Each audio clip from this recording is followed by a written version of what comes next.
Welcome to the Outer Realm with Michelle and Amelia Pisano. Airing live on the United Public Radio Network, 105.3 FM in New Orleans.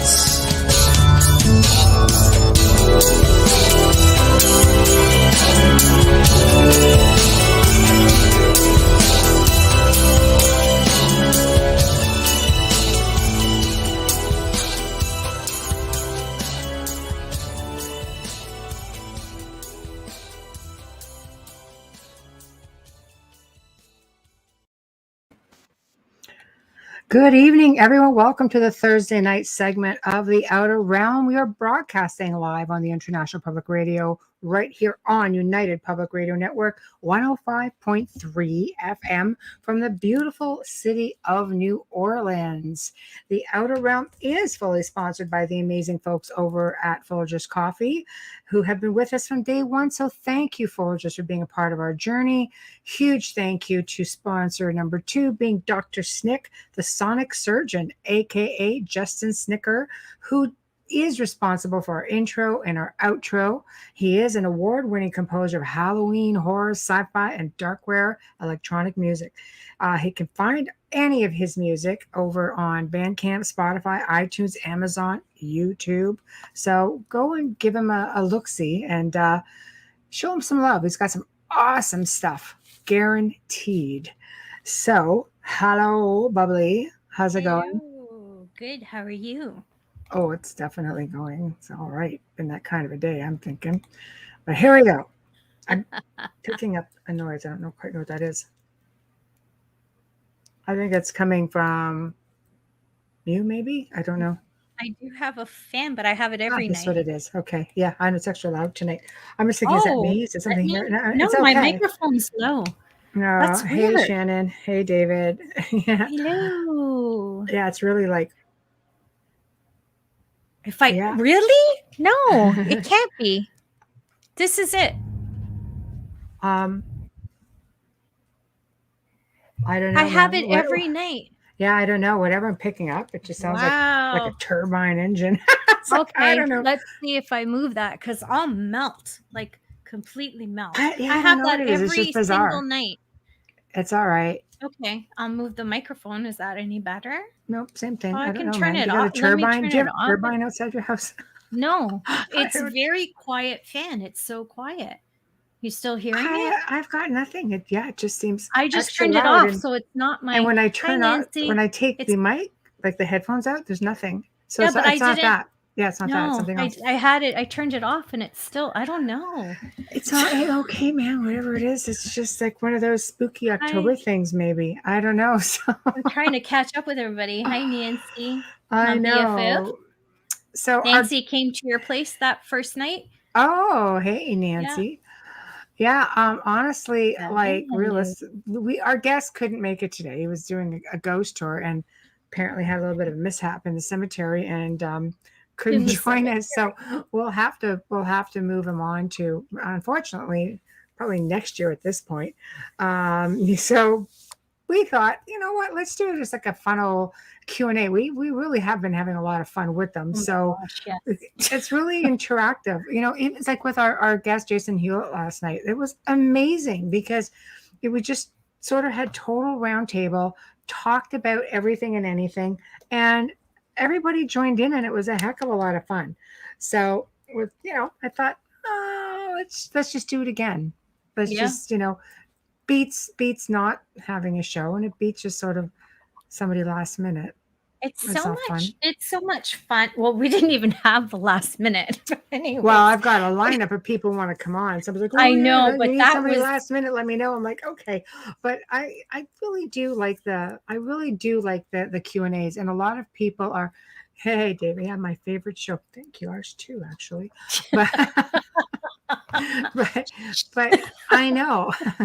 But you know what? Yeah, it is a lot of fun, and I'd like to start, seeing us do more of them because there seems to be a demand. I was going to squeeze another one in, this month, and I thought, oh man, let's just sort of Okay, good. Everybody's filling up. This is good. This is Yeah, good. they're I all like joining it. us.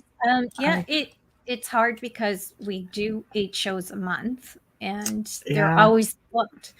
So it's really tough. And if you're missing from a show, there's no guarantee. I remember one Mhm. cancellation of a young lady I booked for astrology, and she actually canceled the week before because I confirmed with her, and we Notice is had booked it nice. long. Yeah, we booked it long in advance, like a long Mm. months ago. And she said to me, well, hopefully, you know, in a few weeks. And I'm like, oh, a few weeks. I said, I'll be lucky if I can get you in by April. I said I can't even book you because you don't know your work schedule, and we're not going down this road again, right?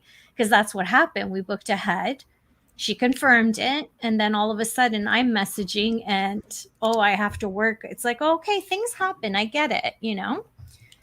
Yeah, it But happens. at least we had a week. Like that was easy because we just rebooked. We rescheduled with an amazing guest that night. And if I recall, he was astrology as well. It was Micah who Yeah, it came in, and actually he worked did out really really well. well. Yeah, It it did. did. It really worked out well. So I was like, okay, I'm digging this for sure. Well, So everything happens for a reason, right? And I'm really hating my lighting tonight, but because I moved it, because yesterday I couldn't see the clock. So and I'm just like, trying to figure out I look where the heck pale, is and I'm not a it? pale person. I'm like, wow, I Ah, look super pale, and I am not. there, that's good. I just got everything done. I'm very There, olivey. I'm very olivey. I'm not I'm really very pale. olivey. Yeah, So it's like, what the heck? yeah, it's a little better. No, Yeah, but that's okay. You know what? This will be fun. This always will be is. fun. I I have like a it. question for you. Uh-oh. Because people ask me this, and I think you're better at answering this. Um, Around Halloween, everybody gets a little crazy Mm. because we all look forward to this in our field. But I mean, people who don't are not working in the paranormal field. I like to call you guys civilians, but anyways, hi Christine, Hi, and Christine. I don't know how much you love that name, I know. and um, I think a lot of times people really go all out and start to be interested in, because of all the Halloween programming, maybe trying out a location. What is the worst thing you can do as a newbie Well, I mean, there's with do's something and like don'ts. that? Why don't we talk about the do's first, and Okay. because then we can get into the don'ts. Shorter list. I love to see people get into the spirit. I mean, for me, it's pretty much a Yes, the lifestyle. spirit. That's You better know, than saying crazy. yeah. Yes. I mean, it's been a lifestyle for me for a lot of years. Like I mean, you've been in my house. Well, we can see it. She's at home right You now. see, yeah, a real small That's part the of rest it. of the house looks like that. It's Yeah, not just a room. Like no, mine is just it's a room. This everywhere. is my office. My house doesn't Yeah. look this way because I'd be thrown out. Just saying. No, no, for sure. The house has got, thrones and it's got taxidermy and skulls and a lot of Oh, those skulls antique, are not medieval fake. carved furniture, They're not fake. antique, and, Not it fake. is really part of it, embraces who we are, really. But I've always said I love to see people really get into it. And with that being said, there's a right way and there's a wrong way. Now, I used to do ghost tours, and I used to think that was probably the best thing to do. Any of the events that I did, so look for events near you that are hosting some kind of a ghost tour, or you might get a tour, like it might be outside, it might be inside. But I think if you're among people who are there for the same reason as you, and it's someone monitored, like somewhat monitored, then they're going to teach you how to they should teach you, I used to, how to ground yourself, how to protect yourself. It would basically teach you how to maybe use some of the equipment. Some of the tours will even supply some of the equipment. And you can do it safely. Maybe you might want to book, a room in a really like a haunted hotel or something, or a haunted bed and breakfast. I have always made a point of I'm getting messages and I'm on air. Michael, 10 days, I think. Yeah. I always used to love seeing people come out amongst some of their favorite, tours. I've had people come back repeatedly, but when I travel, I have to stay in a haunted place. Older the better.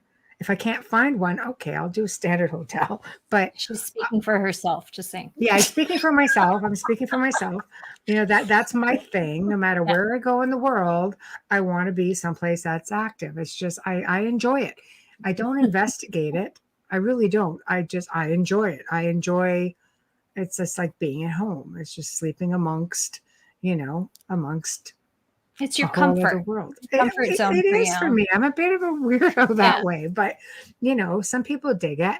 And so let's I say be amongst your peers.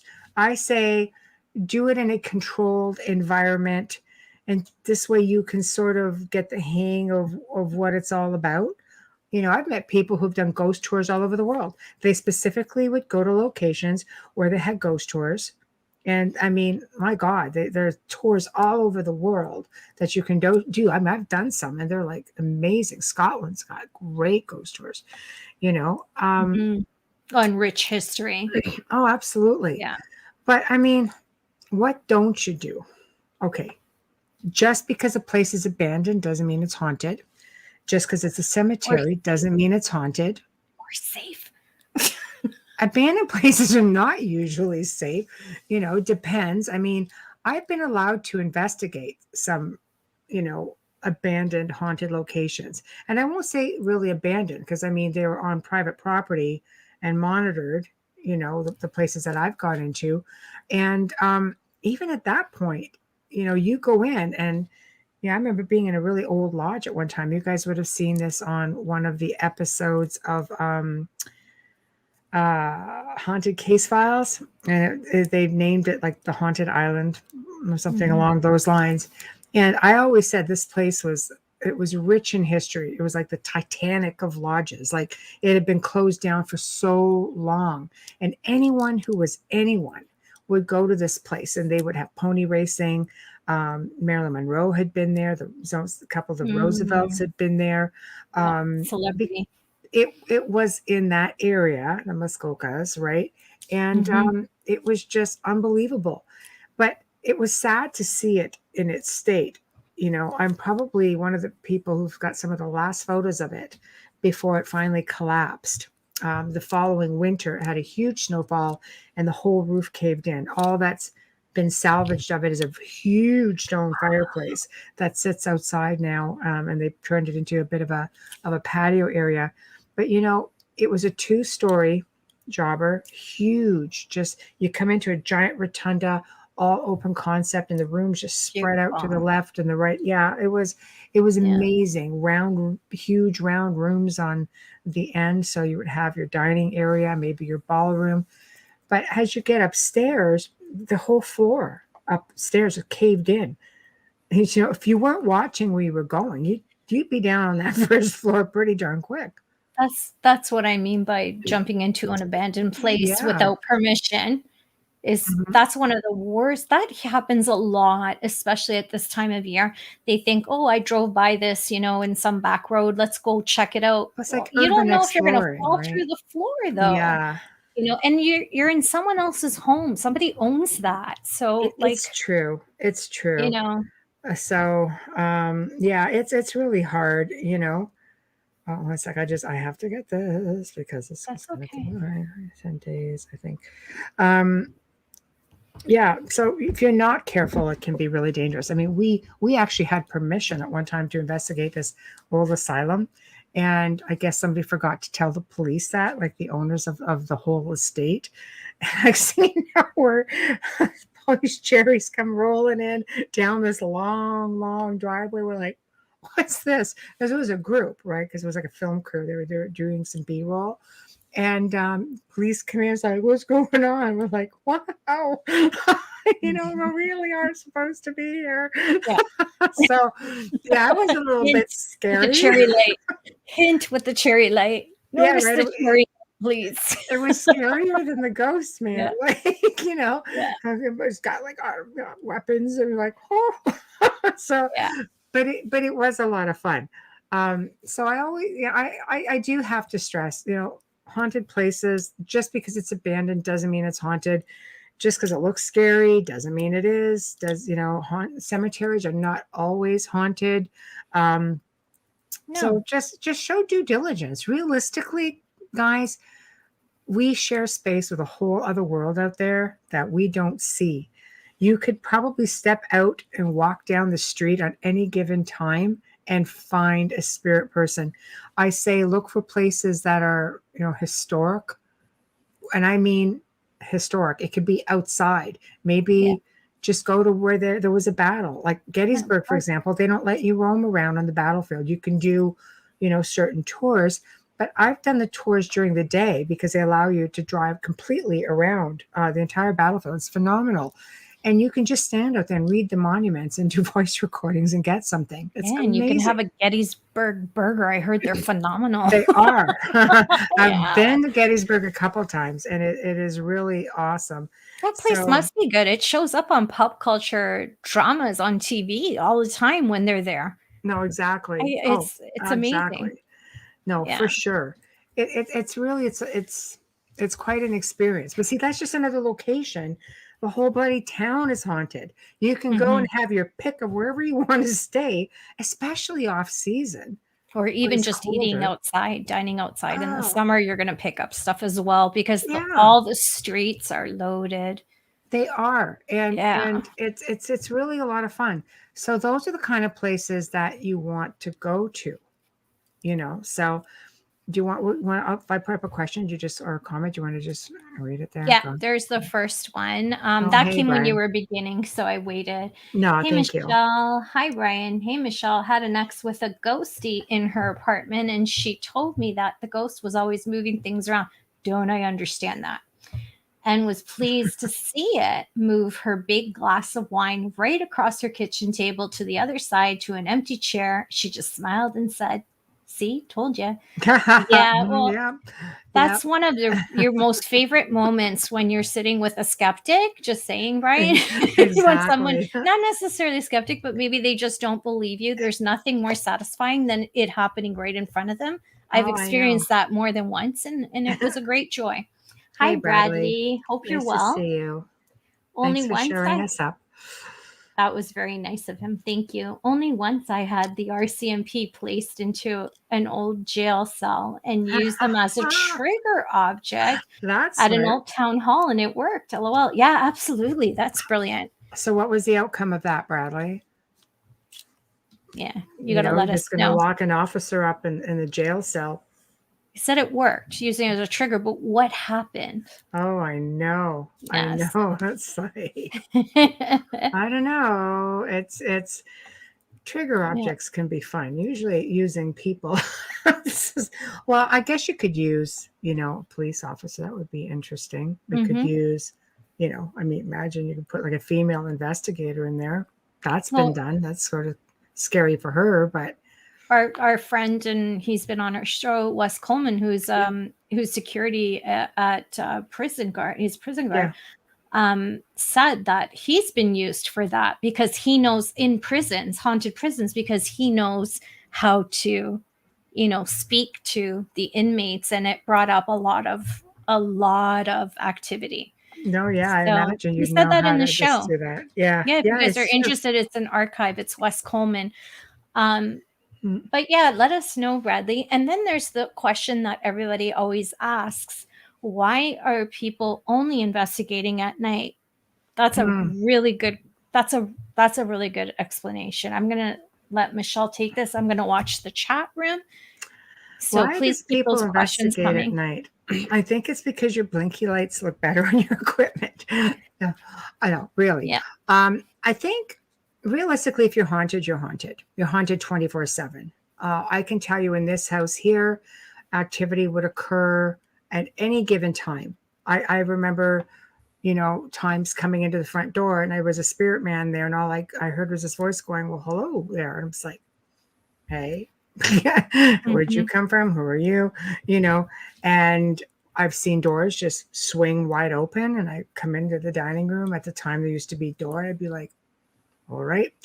I could hear things walking up and down the stairs, day or night. I believe the activity is there day or night. It doesn't matter. So is it because, again, for the allure, you go hunt, go hunting, as people say, hunting ghosts? I don't personally use the term, but you go investigating. Is it because the world is simply more quiet? There's less noise. So, and I mean noise, not just, within the space. I mean noise psychically, noise, cars, trucks, depending where you are. Again, it's easier to use some of the equipment, I guess, because it is geared for night vision and things like that. So I don't know. And is it just because it's just spookier at night? It's just more fun.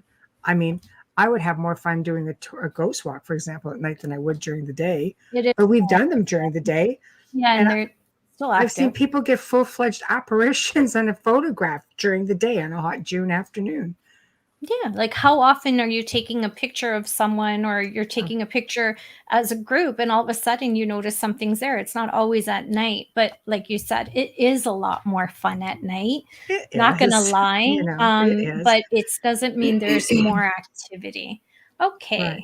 there we Yeah. go. Let's get Bradley. My mouse never works when I need it to. It never works when I need it to. I forgot how to use one. I don't want to hear you struggle. No, I forgot how to use one because I got this hooked up to the laptop, right? I don't use the mouse. Okay, Bradley says, I got a female scream. They never heard it, but we heard it upstairs. We also caught a lot of vulgar language addressing the two RCMPs that were in the cells, along with a huge bang. Unsure in the cell it came from.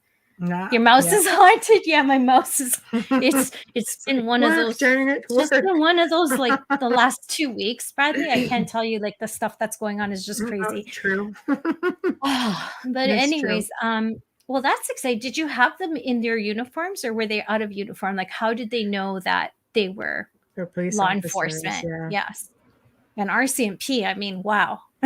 Yeah, but out east, Bradley's out east too, and so that's what you have. Yeah, here it's really impressive to see RCMP. Mm-hmm. Oh, absolutely. Yeah, out east is like the Virginia of the U.S. I have to that in uniform. In uniform, that makes sense. That's interesting. Yeah, I'll tell you, I used to do events at a location. I won't say where it is right now, only because they're trying to get rid of the stigma of being haunted, even though they've been haunted for like ever. And I was actually brought in because of the fact that they wanted our organization at the time, and it ended up being me afterwards, to represent them in a paranormal manner. So basically be done with integrity. And I would make a point. I mean, we would probably have like 120 people a night that would come to this event year round. It wasn't just, like it was never open for ghosts ever, and when they finally decided to, okay, let's open up and do a program, because they were not for profit. It did raise a lot of money for them. And I would make a point, like many locations that I've worked at, of walking around the building and addressing the spirits who I knew were there. And I would explain to them what was going on. And the man of the house, for example, which is like, 180,000 square foot house, and I would basically say, okay, hey, good evening. We're expecting this many guests this evening, and we're going to be starting at this part of the home or the house, and we're going to make our way here, here, here, and here. Please, feel free to interact if you so choose. We've done it with the spirits here. If you so choose to interact, there's going to be a film crew here, and up to you. That's it. We never like to surprise them. And I've never done that at locations that I've worked at. I've always said, this is a situation. And I'll tell you, whether it was filming here or whether it was, at the locations I've worked at, realistically, people have gotten some amazing things. It's just like doing voice recordings. There's a right way and there's a wrong way. I mean, if you're a ghost, for instance, and you see somebody, you're considering interacting with, and let's just say you don't know you're gone. You don't know you passed on, and you've got somebody saying, "Is there anybody here?" And you're sitting there going, "I'm here." You don't see me. Are you dead? Like it's a bit confusing. So I would teach people how to interact more with, the spirit people. And, the spirit people that we dealt with were ascended. They were there because they wanted to be there, which was a whole other thing, because they were very interactive. And if they didn't want to be bothered, oh my gosh, we'd have spirits or people go in to access a certain room, and the room was locked. And the camera equipment, everything. We've had a tape, a little mini VHS tape, and when we were taping, just those little mini DVDs, completely missing, out of the camera, gone, never found again. The door was locked. There was no way of doing it. She did not want to be disturbed. But if you're going to do voice recorders, would it not make more sense to learn about the history of a location? Maybe look at old photographs that you might see, on the walls, or, ask questions such as, what year is it? Do you know? Like, I would always try to make it look like I was the one who was confused. Can you tell me what year it is, please? People, right?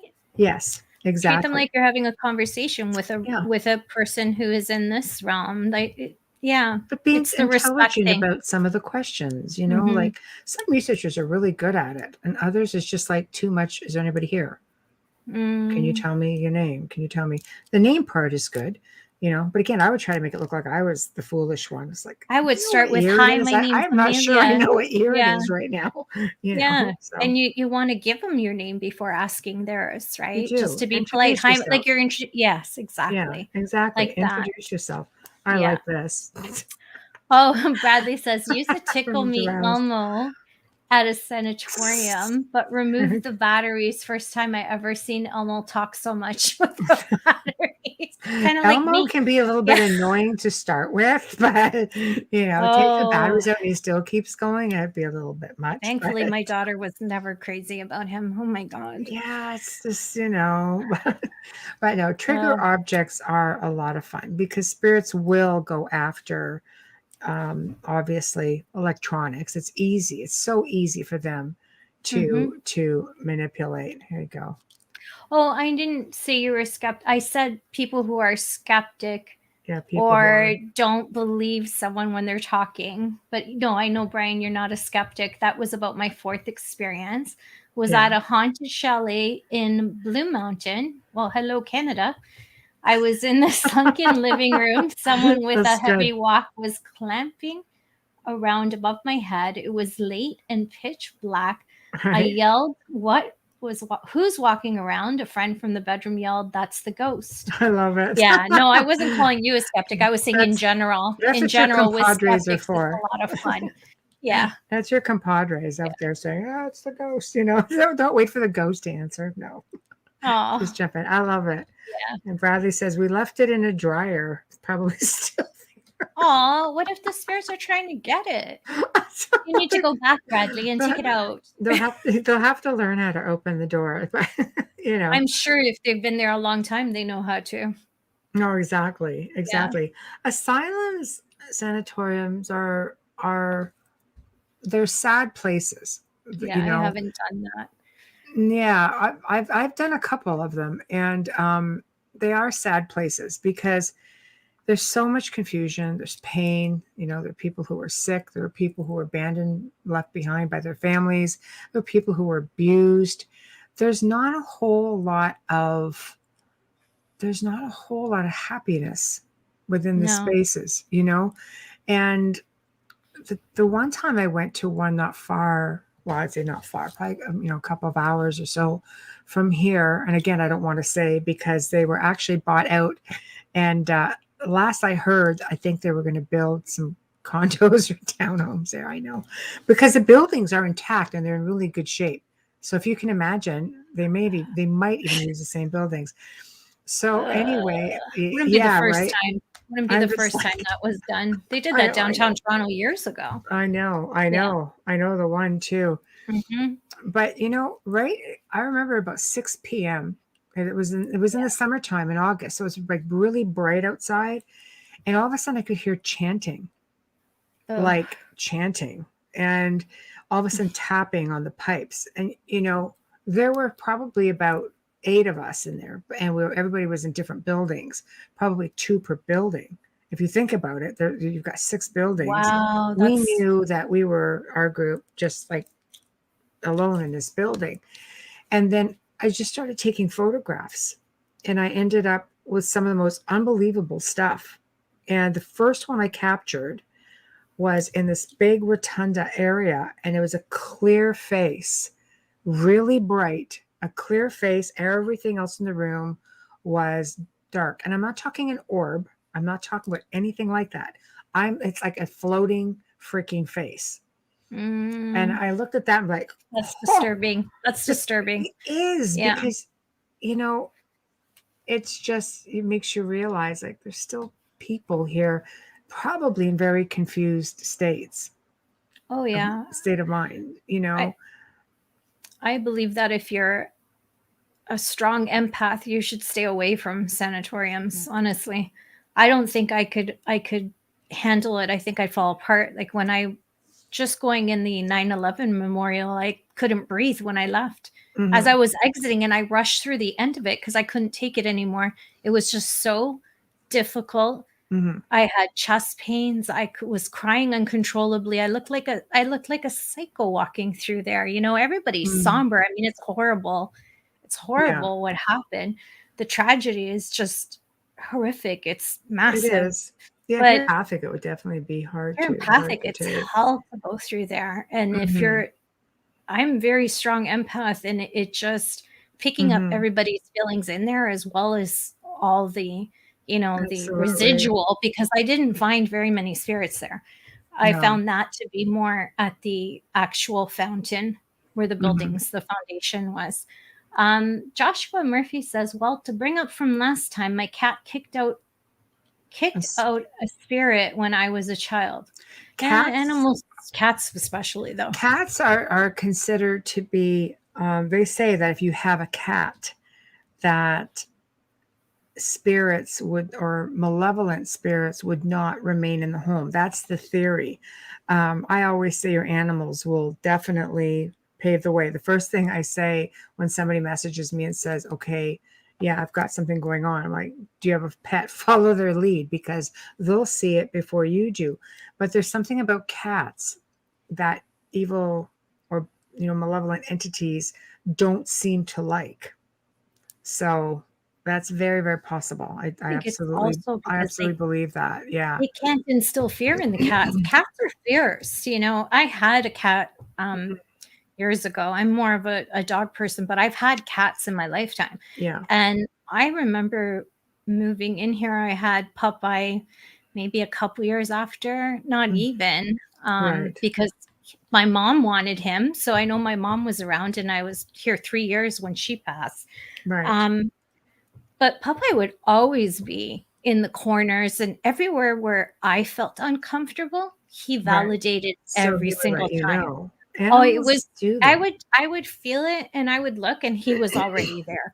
And that's, I've had a lot of issues at this house in the beginning. So he just validated everything. I love that about them. They are such intelligent little creatures. My goodness. They are so on smart. Average can see, see and feel everything most of the time, right? Like before people, they're natural intuitives. Cats are fierce. Like I have Cat will freaking kick candles, crap out of you. On my doors, and I would close the doors because he wanted to be everywhere when I went out.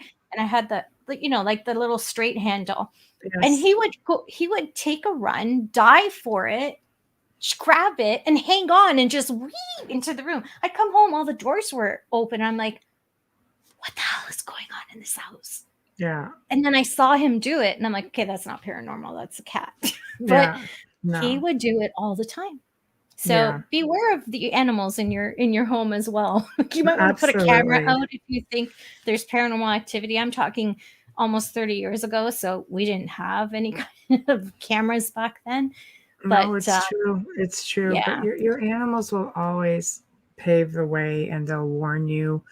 like they can figure out what's coming. They can see things you can't see. Yeah. There are some investigators who will bring dogs, especially on investigations, because they know that the dogs will figure it out.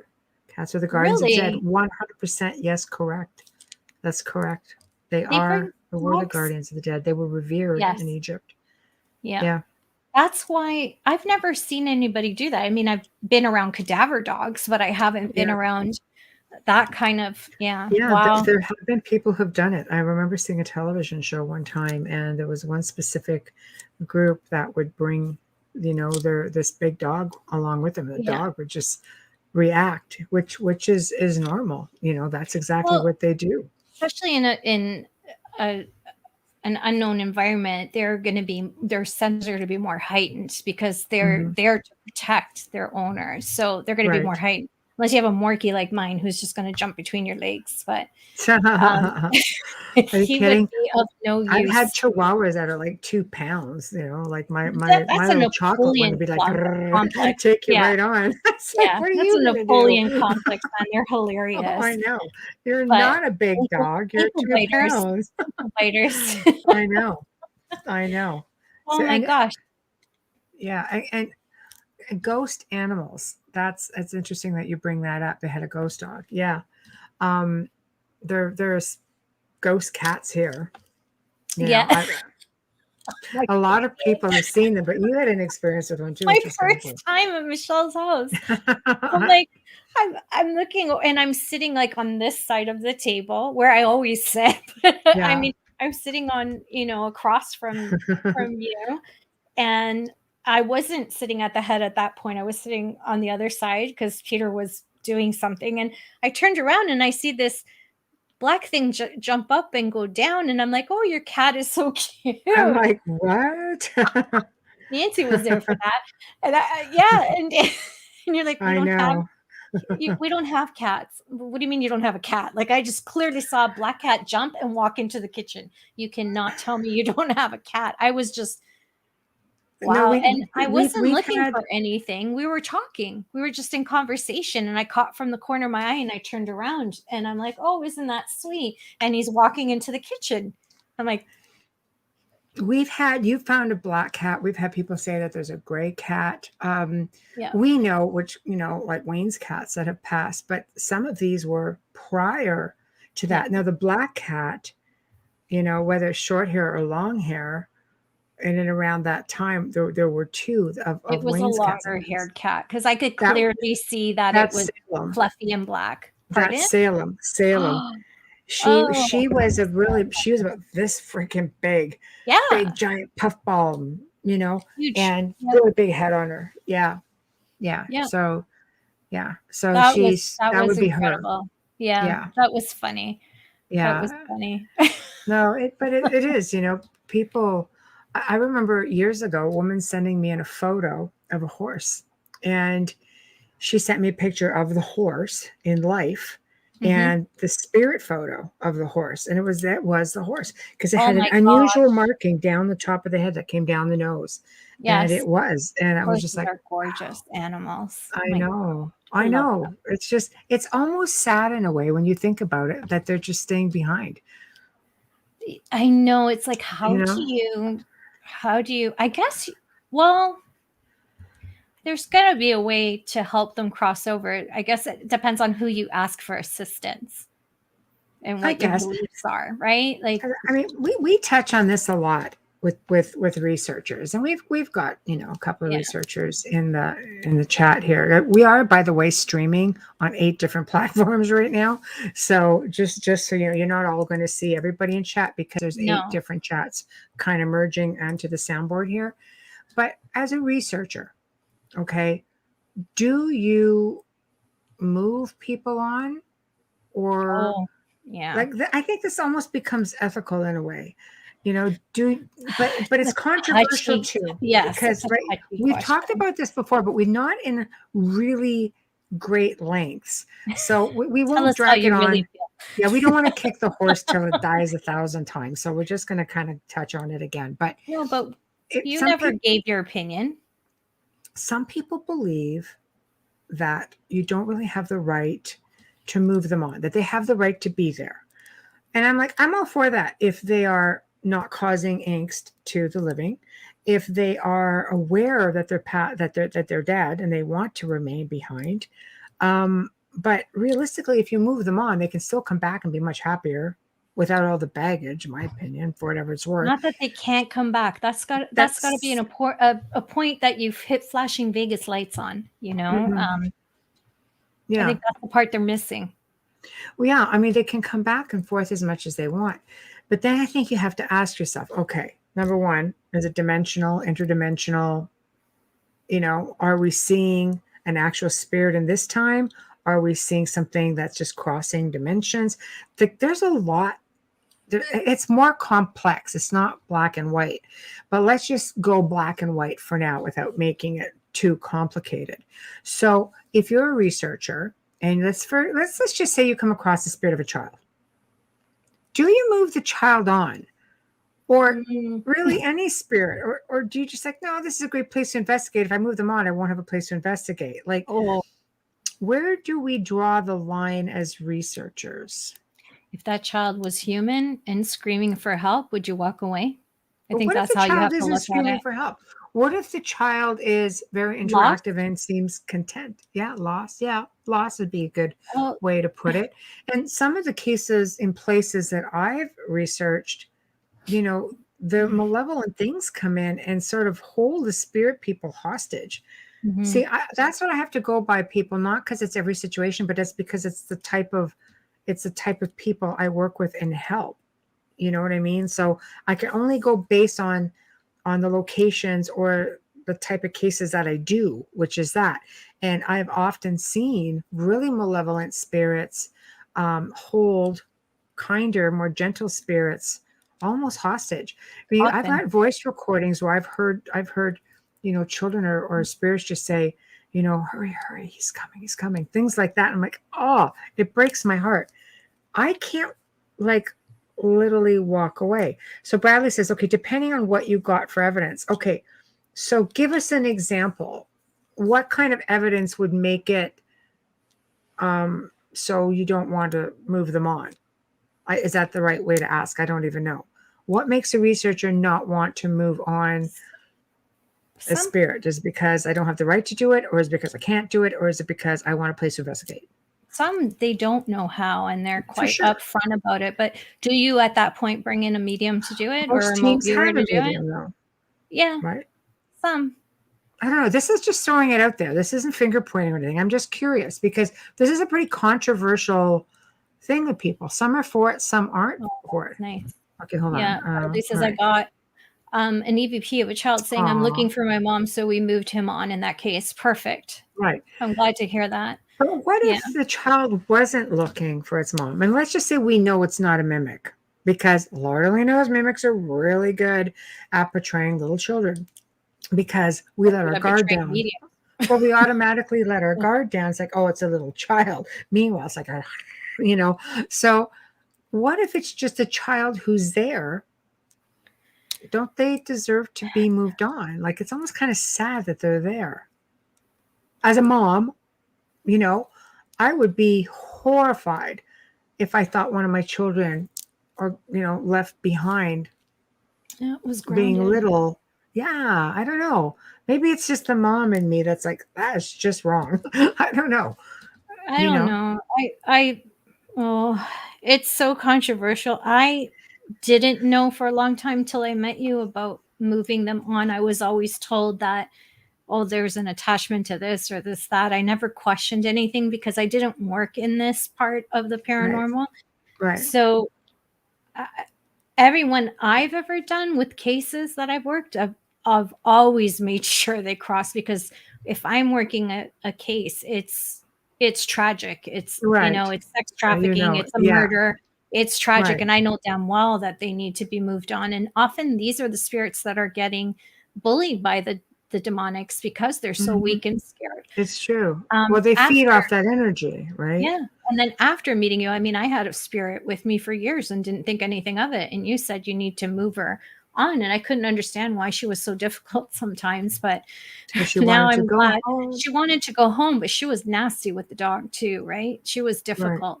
I've never seen a spirit in my home other than a young teen girl who was murdered once, and I was trying to reach out to her.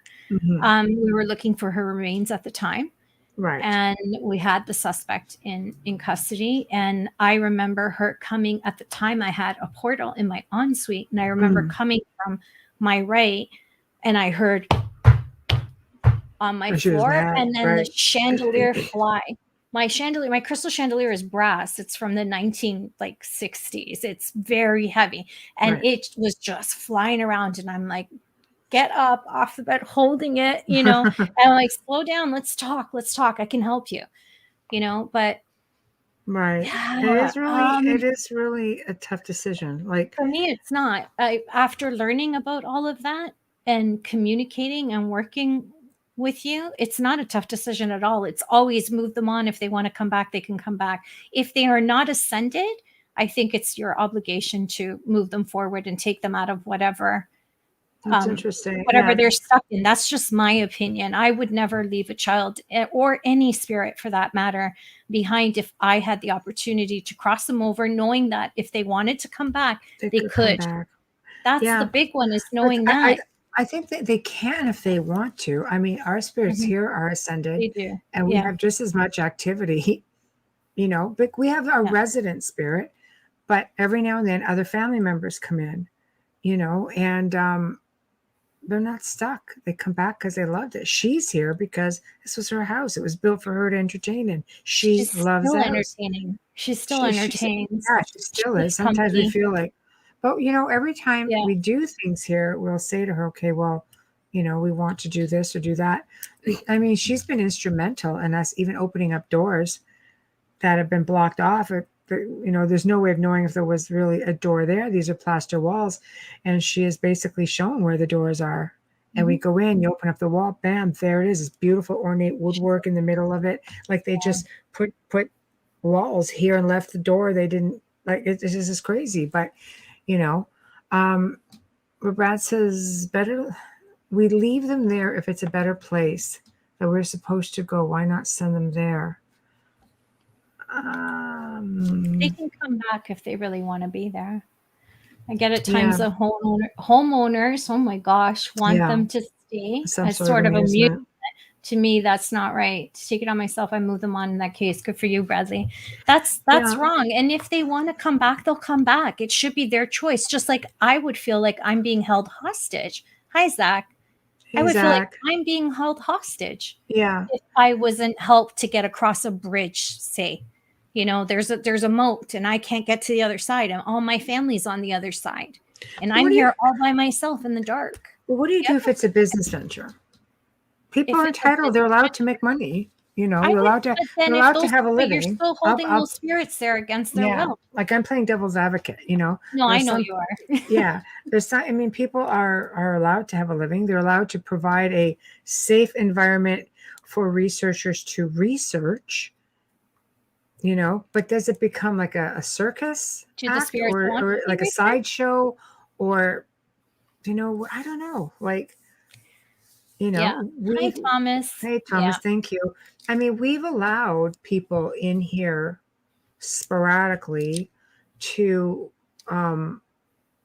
investigate, and very specific about who did, because there have been events here. People want to do events here and stuff, and filming and things like that. And I've even before living here, I basically worked this house. I was very specific about who researched it, how it was researched, who filmed, how it was filmed. And that's why it's been very successful in delivering the goods, so to speak. But the spirits here were not stuck. No, that's the difference. Right. And an ascended spirit will give you just as much if they want to. You have to realize you're dealing with people. They're people without bodies, but they're people nonetheless. So there has to be a degree of Respect and integrity. Oh, this is a good Absolutely, question. right? Would you leave would you leave a group of people in a room and not let them out? No, exactly. No, exactly. Like people didn't have to pay, to investigate here, unless they wanted to spend the night. Then it's like, because it was a bed and breakfast. It was a haunted bed and breakfast for a while. Yeah. So people would come to stay just because it was bed and breakfast, and other people would say, well, we'd like to investigate. It's like, okay, well, if you want to stay here, no problem. You want to just come for a couple of Absolutely. hours? Like, the house has been on tours, it's been in film, it's been, but it's like, where do you draw the line? Some of them is so commercialized now, it's almost like, it's like a sideshow. And I think people are so desperate, especially in film, for a new location. When one opens up, it's just like, holy smokes, everybody's done it 10 times, and his brother's done it, and but that's an interesting question up here on the screen. Is that the same as when you charge 25,000 for a reading? God, you better be at real that show? freaking good for Were you 25K. there when someone said that? You better Yeah, be you were good for listening. 25K, man. I'm Like, going to oh tell my you right God, now, lottery numbers. 2,500 would not come out of my pocket for a reading. Just going Oh to say my that now. gosh.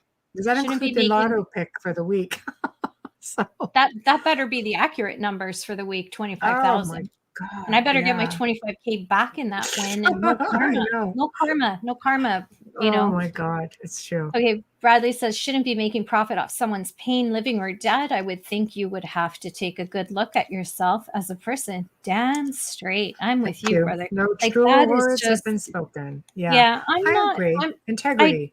when we have guests who think otherwise, we never say anything. I mean, that's No, their we're choice, respectful of how our they guests. It's their think. opinion. Yeah. But Everyone's my entitled. personal opinion, having lived both sides of the coin, so to speak, Mm-hmm. would never do that again.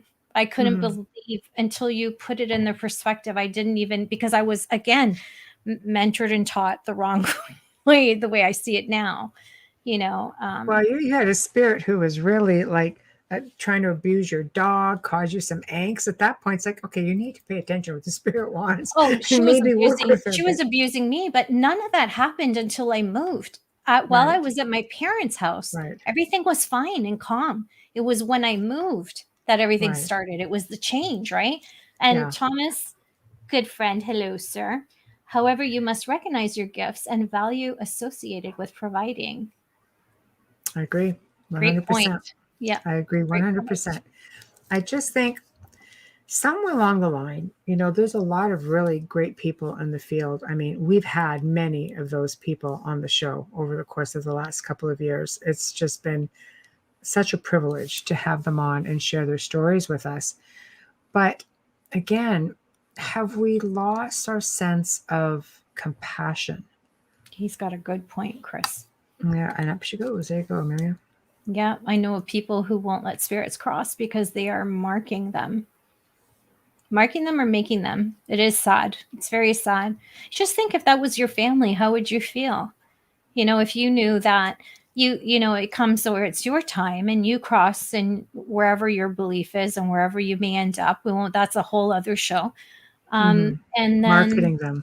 you get there, marketing them. Yes. Thank you.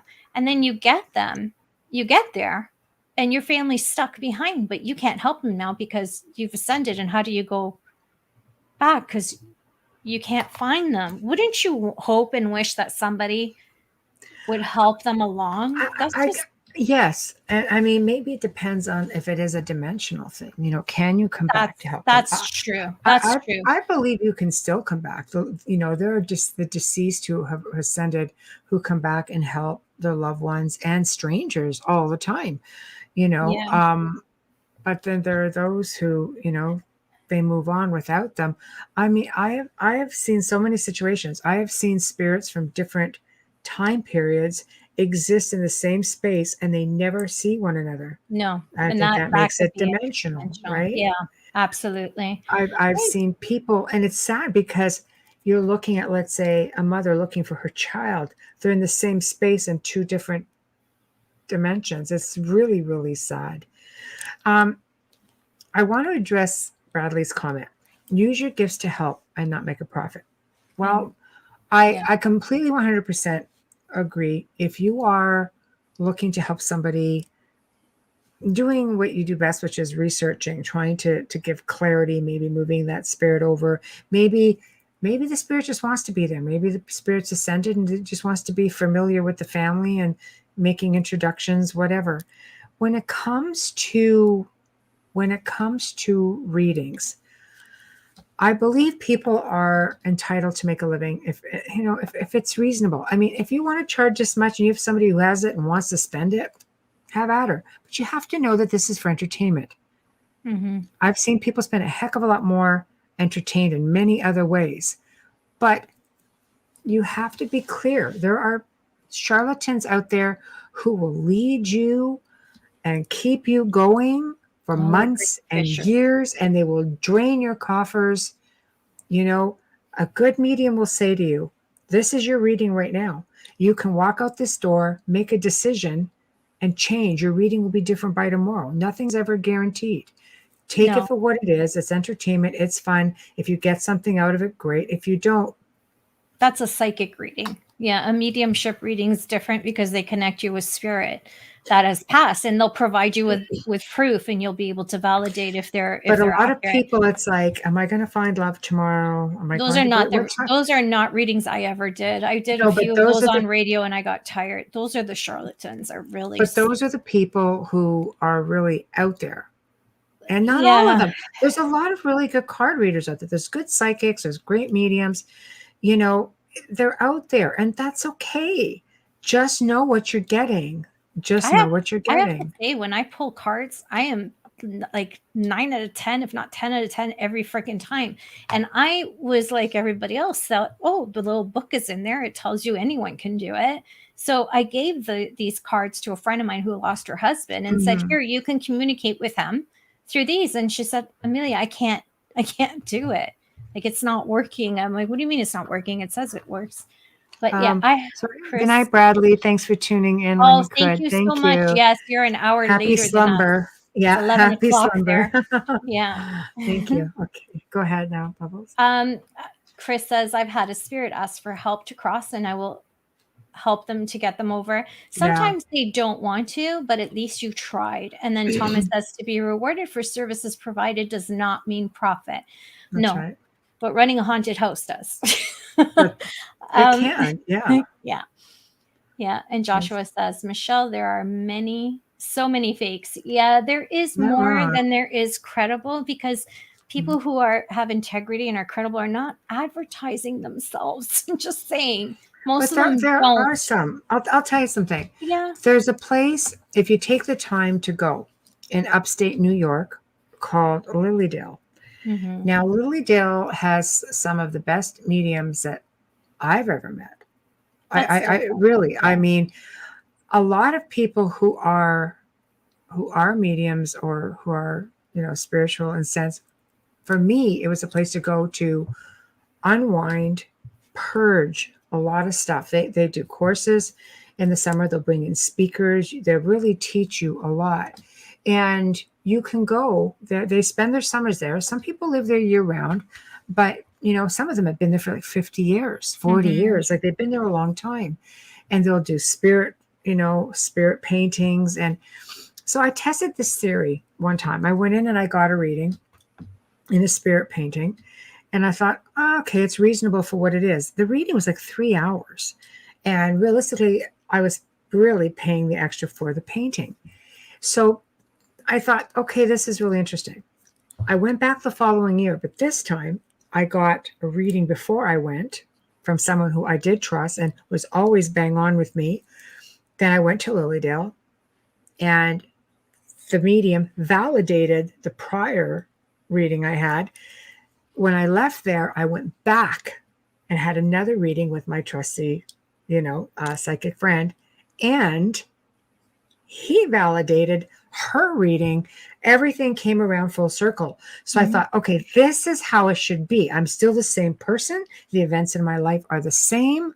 Everything about me is the same. They should all be getting the same or elaborating one way or another. And I thought it was really an amazing location.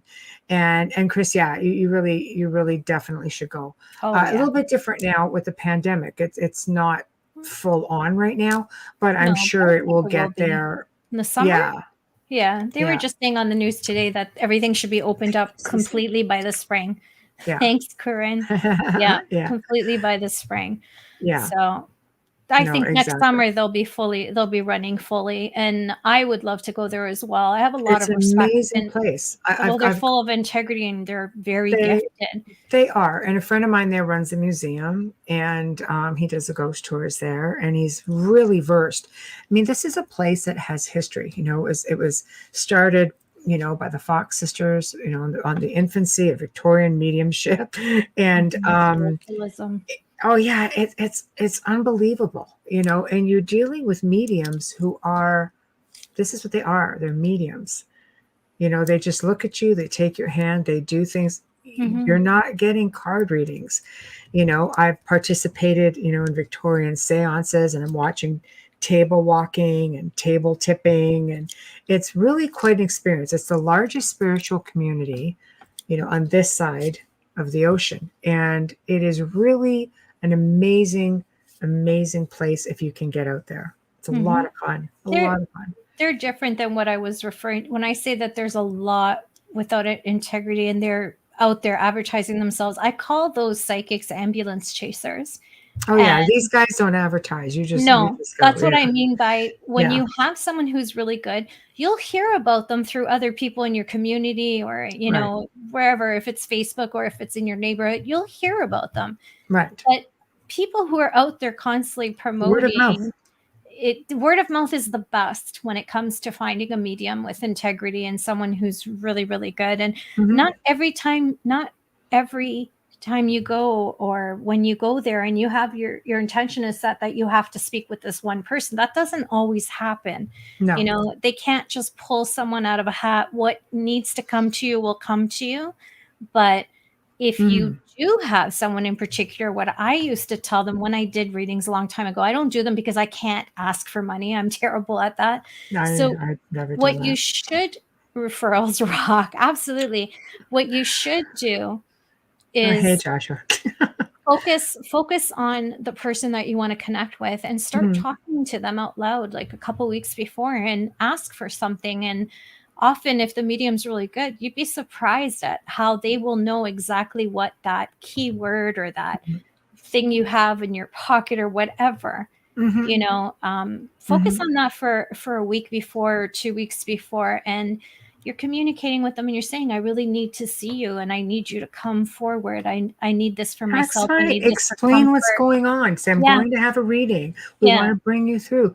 And always remember too, though, you do get spirits that like to piggyback onto other spirits. Like, oh, hey, wait a minute, that guy's going to be recognized. Just get in there, get our message in. It does happen. It does. You'll But, get messages for other people that while you're there. And it's like, wait a true. second. But that does, absolutely. That's happened a lot. It's even happened to me. And yes, I've had maybe 2 readings in my entire life. Like, I gotta who's tell this you guy? one of them. Oh yeah, I know, right?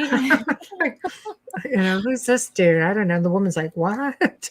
I don't know who this I is. remember. But meanwhile, it's the person beside her. Yeah, that one So. medium that I went to, that I told you about. One, I'm serious. I can count on one hand how many times I've had readings because I understand the whole psychic thing, and unless they're a medium, I don't.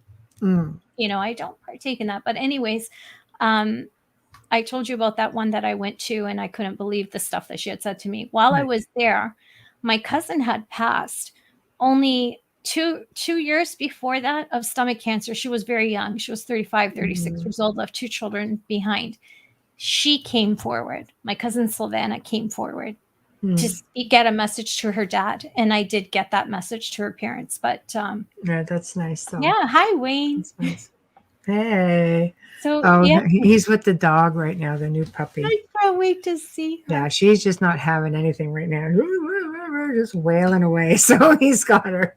Yeah. I know. Poor After much wrangling, I know. She'll fall asleep. She'll fall asleep. CBD. She'll get tired. I know. Poor baby. Yeah. Oh my gosh. I know. But, I think that, getting back into October and paranormal investigating, and this is a time where I feel people need to be really careful. This is a Mhm. time where people like to play with spirit communication and certain devices. And, I mean, it can be a lot of fun for sure. But are you really prepared for what could potentially come along with this fun? It falls into one of these say what you mean what you say, and follow through kind of thing. What if you're sitting there and you start communicating with something? Let's just say the old trusty Ouija board, because Mm, it's the one that's the easiest um, access. Oh, the baby's asleep. Just yeah. sleep. Oh, I can't she's wait. she's had a hard night. She has. She's Um, exhausted. so what do you do? I have a Ouija board on my phone. I've never used it. Okay, I have it so on my phone just to show people so when they there's say, there's "Oh, my something kids else. can't get a Ouija board. They don't have a Ouija board." I'm like, "Hold on a second, right here. But This is it's how true. you get one." So Yeah. let's include that. Okay, let's include things such as spirit. Let's just round it off to spirit communication. We've touched on this, but we've never really gotten really in depth about it. No. So let's say it's a voice recorder to do EVPs. Let's say it's a pendulum. Let's say it's a Ouija board, a telephone app, a ghost box. Heck, let's just get a flashlight and Oh, ask they're it to all go on for your yes phone. or no answers. Shit. Well, you don't need a board per se. Let's just slap some No. paper on there with the alphabet, and let's just create intention. Intention to communicate. It doesn't matter what the device is. It doesn't matter what avenue you use. You are basically putting it out there that you want to connect with something otherworldly, whether it's something from a loved one, a spirit, something that's interdimensional. You never know what you're going to get. I've seen really good mediums, experienced mediums get into a lot of trouble. Is it because maybe you're just letting your guard down? Maybe you're not thinking about it. I really do believe it's about the intention. It's not about what you're using. So, are you really prepared to deal with what's coming? Because here's a good point. The Mm. theory is the veil is actually thinner this time of year more than any other time of year, unless you have a red moon. I'd like to know why you would think unless you have a red moon.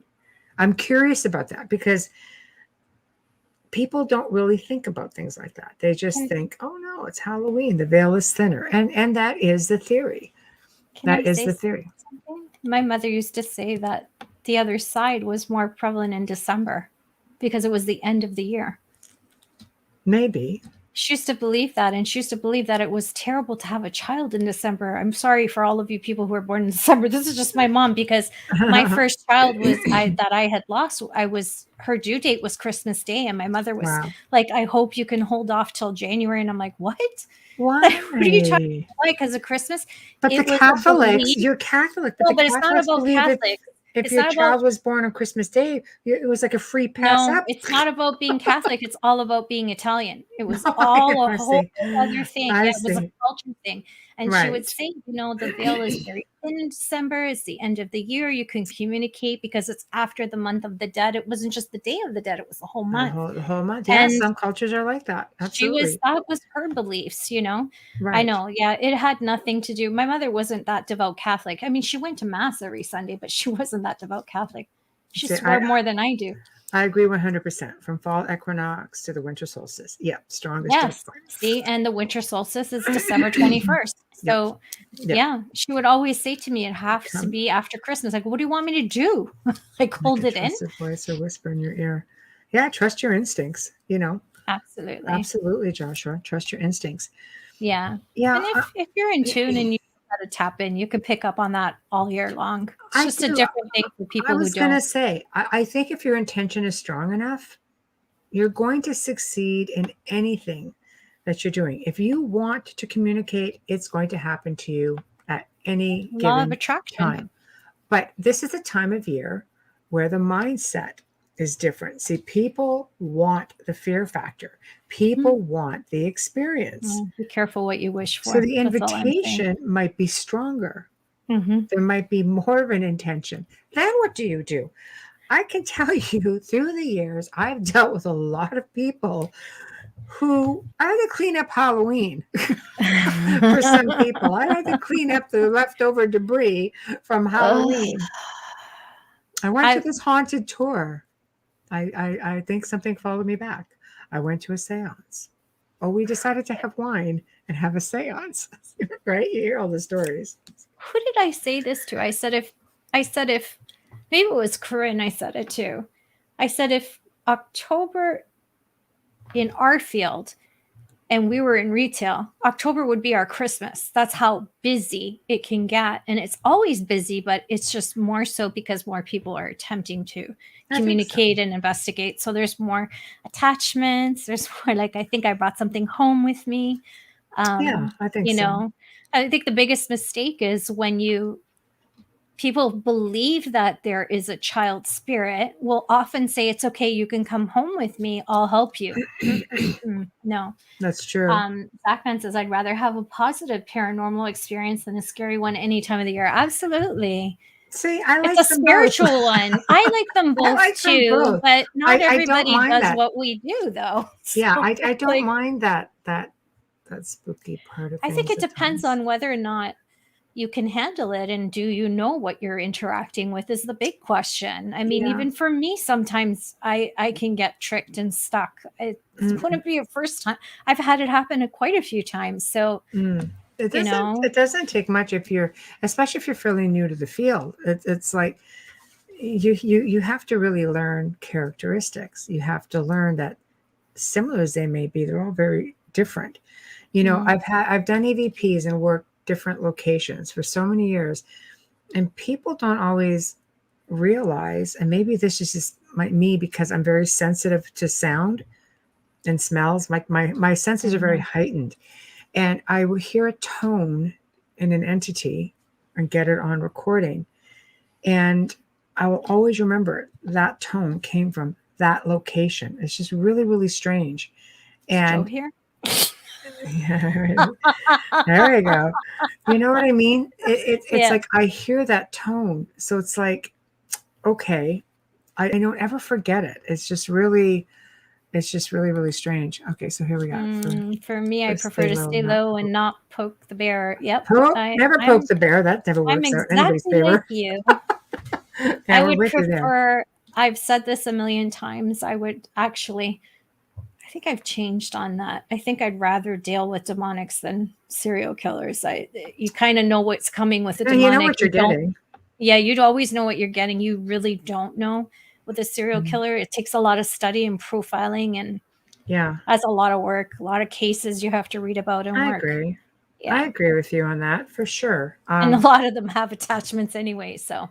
It's true. You're going to deal with one way or another. You're getting a double. Hi, Joe. Hey, Joe. Why don't you come on, join us? We're talking spooky stuff. Let me do the. There we go. Hi, how are you? There's our fearless leader. You look way too happy. I know. There we look go. Look at you, sharp dressed man. I know. Well, I'm only using a laptop mic, so I don't know what it sounds like, but. It sounds good. Sounds good. We're talking like spooky stuff, but what are you doing out there? How are things going? I had just been doing interview after interview after interview. I just finished. That's why I popped in. I just finished 12 illustrators in a row. Wow. It's 7:30 there. Did you have dinner? Not yet. I'm going down. Actually, I missed a nice steak dinner because I had so many interviews lined up. I had to skip it. Aw, that's good though. Yeah, he called me at 6. I said, I got 10 interviews behind me. He's like, what? I'm like, yeah, they're only running 10, 15 minutes, but still, there was no way. That's a lot. Yeah. Yeah. How's the weather there? Oh, it's great. 66 degrees and sunny. Very nice. It's looking sharp, Joe. There we go. Wait till y'all see the next 2 days. It's going to be, I'll be in a tux tomorrow.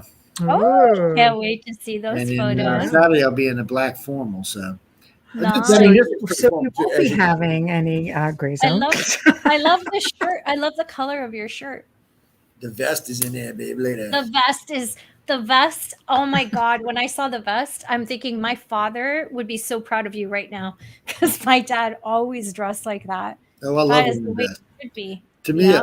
a good suit ain't a good suit without a vest. Right. By the way, I I think was wearing the three pieces is cufflinks the way to yesterday go. that you sent me. I had Pardon? yours on yesterday. Tomorrow I'll be wearing Oh, the diamond. cufflinks. Yeah, Yeah. yeah. Tomorrow I'll be wearing diamond studded on my, Your on tie. Very nice. well, no, Nice. Snazzy. on the shirts I'm wearing, they go right here. So a set go right here, another set will go right here, Yeah. Yeah. and then there's a Nice. set for up here as well. So I'll be all shiny at the gala tomorrow. He's Ooh, so be all well glittery dressed. I like. love it. Yeah, I'll be working press there too. I'll be with all the big press people, man. Right. Wayne NBC, said ABC, yes to the CBS. dress. Yeah, Wayne said, say yes to the The bad dress. part is, I prefer to wear a suit over a tux, but I'll wear one tomorrow night. No. Well, I know but tuxes are nice when all the men are wearing them. It's Yeah, just it is. it ups the whole, that whole is. feeling, right? I just need to do our I was going to say, we need to do a station ID because our station producer, ID really, really close. he's really So aggressive hang about shit on like there. that. Hang on there. You're listening to The Outer Realm with Michelle DeRoche and myself, Amelia Pisano, and our amazing network owner and producer, Joe Montalo, just joined us from Writers of the Future in LA. Mhm. We are airing live in the beautiful, gorgeous city of New Orleans on 105.3 FM radio. Yes, Joe, we know what your Very room looks nice. like. Anybody on Facebook with you knows what your room looks like. We are streaming right now live on UFO Paranormal Radio, and you can catch us in archive as well. And UFO Gods and Extraterrestrials, Why, Joe, Why? International Public Radio. And tonight's I intro. have backups. That's why. Tonight's intro.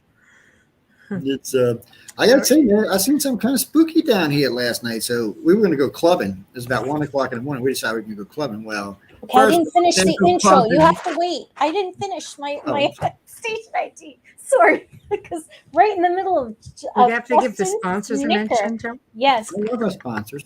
Dr. Snick, the Sonic Surgeon, is an award-winning composer. You can find him on Amazon and on Facebook, and you can purchase his music. He's got great new albums right now for Halloween. He does our intro and our outro, and that's also you're hearing his voice. He is phenomenally talented. Yes. It's just so amazing. And also, of course, right from the beginning, from the start to today and every night, the good people at Folgers Coffee. Thank you. Yes. Whew, okay, Joe. Oh yeah, I'm dying. I haven't had no Folgers this week. I've been drinking old nasty California coffee.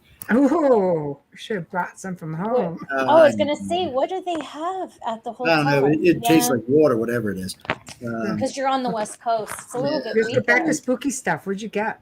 So What'd you find? this was weird last night. We were going to go clubbing, and we couldn't find any clubs, right? Because between COVID, California don't stay up much past 2 anyway, except for specialty clubs. And so we're looking around. We decided we're gonna go back to the hotel. We're just walking, and there's this big couple fighting, effing this, effing that, effing this. I'm like, what the hell's going on? So we went to walk around them. As we did, there's a breezeway going down between two buildings, and you seen something come from between the fight, like it was in the fight, or maybe it was in somebody in the fight, and it just was a shadow, black shadow came out and just slowly moved down the middle. Wow. Everybody, there was 3 of us that seen everybody scrambling for the cameras. Of course, by the time we got a camera out, it was gone. But I got a picture, but all I seen was blackness. Right. It was creepily weird. So we decided, we were bored, so we decided to walk around the other side of the building and see what we could see. Yeah. And it looked like from across the street, on the other side of the street to the other building, it looked like something went right into the building. And the funny part was when we walked over there, you could feel it felt warm. And when you pulled your hands down, it was like almost like an ash on your fingers.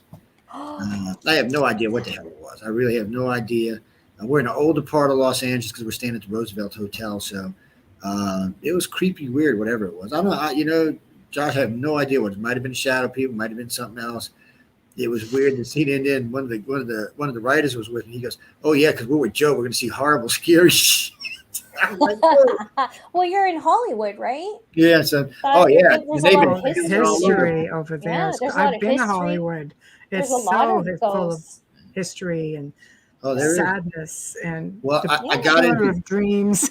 Yeah. I managed to get into 2 movies while I was here, totally by accident. Of course you would. Well, no, Did they you were see- filming across the street. I didn't know what the hell they were you doing. mean you were filmed? Well, I would imagine Yeah, that so happens a I lot decided there. I was going to cut through this building because I wanted to get something to eat. So when I came out right in the middle of a set. Of course you did. And the guy's looking at me. They're filming away. He's looking at me. I'm looking at him like, what the hell did I stumble into? And these two guys come flying by me, and I'm looking. They're going to leave it. The guy said he made me sign a waiver. They're going to send me a check too, because I look like I had this like surprised idiot look on my face. Like what the hell was this going by me? I was like, so he said it was a perfect reaction. He said, "You should have said, you know who I am." Yeah, so he's going to send me the title and all of it. And then this morning we were coming back from the beach on Highway 1. And we I don't know how we ended up in the middle. I rented a Maserati, and nice. So convertible to a beautiful car. And so we cut through it, and the guy's looking at it. He's saying something, and he said, "Punch it." So he's punching. I spun around, went the other way. They're going to leave that in the movie too, like I was running from somebody. It's a beautiful car. They're renting. They were renting across the street. Nice, Tell you though, man, every alleyway you pass smells like marijuana. Everyone. Well, that's downtown Toronto smells like that too, though. And you'll see lots of Maseratis downtown. Well, I'm not used to smelling pot all over the place when I'm walking. I'm not from the city, man. You can't do that. You can't walk around smoking. I mean, you can smoke it. You want to take that down. I know. I had to go, shh, Zach, man. No. I know, but it's highlighted on there now. Yeah. Yeah. Hollywood, and we're on Hollywood. But not everybody brews Verona. That's I can't get Folgers here. No. I'll send you something, man. Yeah, Folgers, send me some coffee. I can't get any up here. You know what? They sent me a variety case the other day. It was 12 varieties, I think it was. It's like a Christmas. Feel free pack. to share that, though. No, I might even just send them to you because I'm drinking the black silk right now, so I'm quite happy with that. But we don't get variety like that. It's just their regular. I think we don't have all of that. No, here. I'll be honest. I don't really. Yeah, they only have. I actually bought this for the show, and because I use instant coffee when I bake. I got it on but this is just the regular classic roast. Folgers, send us some fun stuff. I use this for baking. This is instant, and I use it to bake. And I had to get it online at Amazon USA. Okay, so we can't get it in Canada. No. See, we had to bake out and then tell them you can get regular, but you can't get like the black silks unless we. That might be why they decided to sponsor you, so they could put some in Canada. That would be awesome. I've never seen it in the grocery store where I shop, but it could just be the chain store where I shop doesn't carry it. I don't know. I know that when my cousin came up from New Jersey, that's all she wanted to drink because I called her. She's an elderly lady, and I called her and I said, "Marion, what would you like? Like, what do you like? What can I get for you?" And she's like, "I need Folgers coffee. I won't be able to survive." Well, then you need to bring it with you because we don't have it here. So she brought a little bit for herself. Plus, I drink espresso mostly, so I would love the black silk. I would love the black silk. You know something else that was weird? I've been doing interviews in this. It's a nice suite they got me in. It's funny too when the winners come in, they're like, "Man, you got a nice room." I was like, then you can only see part of it because there's a whole other section off to the side. And he's like, they're like, "Man, you got a nice room." I said, they got to take care of me. I said, they don't really have a choice. It's nice to be in a suite when you're It away. is. It's nice. It really is nice. I needed the space because, like a little while ago, there was 10 people here besides me. So I told everybody, whatever you're comfortable with, mask, no mask, but it's a great group of people. So we're going to be doing a lot of stuff over the next 3 months. All the artists we're bringing on, and we're going to display their artwork, their portfolios on the network, on the shows. So when I get back in New Orleans, I'm creating a whole new page. I have got 2,600 pictures. Wow. I've got 20 interviews already in the pocket. I'm planning on doing another 20. Who's going to load all those pictures for you? Because you don't even have time to go pee. Like, seriously. Well, what I'm doing is I'm going to upload them to a thumb drive, and then I'm going to upload them to the website. And then I'm sending the code to John. I'm going to lock it. And then they can go through and pick what they want to keep and what they don't. And then I'll go through and delete because, some of them are good shots. But like one of the ladies that works for Galaxy Press, I got a shot of her with her mask on. She looks like, she's like, "Joe, you got to get that picture over there." I understand that. I understand so that. I want the artists and the writers to feel comfortable. I really want them to say, "Hey, this is the way it is. Be comfortable." They just texted me a minute ago, "Joe, let them loose. We got to leave at 7:30." Oh wow! Yeah, 10 minutes late. Well, they're doing their rehearsals tonight. I don't have to be there because I'm not. You should just tell them that you're on there with your favorite redheads. and to leave you alone. Well, I will when I go. Well, I'm gonna see John in a little while. He'll know exactly what I'm talking about. Tell John and Emily we said hello. I gave up an expensive steak dinner to do these interviews. That they were laughing. They said, "What is John?" When I said, "Oh, he's down at that really high dollar restaurant down there where it comes $100 a steak." I said, "I'm supposed to be eating." Oh my gosh! Wow. You're making me hungry, Joe. Yeah. Oh, no, I had steak and eggs for breakfast, and it's funny. The first day here, I didn't eat anything. I just forgot to eat. You were busy. The second day, I ate a hamburger. So today, I've actually eaten some food. I ate steak and eggs this morning. I'm going to eat later on tonight when I go downstairs. But it's a weird town. I've never lived in a town that closes at 11. Like, what kind of freaking hole in the wall is this? Really? They're closing. Hollywood? You can't find a convenience store after midnight. I'm like, what the hell? Oh my God! Even Toronto's open till it's like the Twilight Zone or something. I'm waiting for Captain Kirk to come out and be weird. Is it because of the pandemic that their hours have changed? Los Angeles. When I was stationed down here, no club stayed open past 2 a.m. They do have some late night clubs, but you're usually going to be a member to get in. It could be on the weekends too, or different. Well, Friday night, I got some friends coming in. They're going to take me out bar hopping. I said, well, it got to be Friday night because I'm going to be on a plane 7 o'clock. Well, I'm leaving for the airport at 7 Sundays. But you don't even drink. Oh, you're coming. Careful. You're coming back. I drank last night, honey. You drank last night. That's why. Oh yeah, I was sucking white Russians down like they were candy. Oh my gosh! Good for you. Well, that's another thing. So we went to 25 to go get a drink. They were closed at 11. So then we went to the main bar in the lobby. They closed at 12. Maybe I want to drink. What kind of hotel?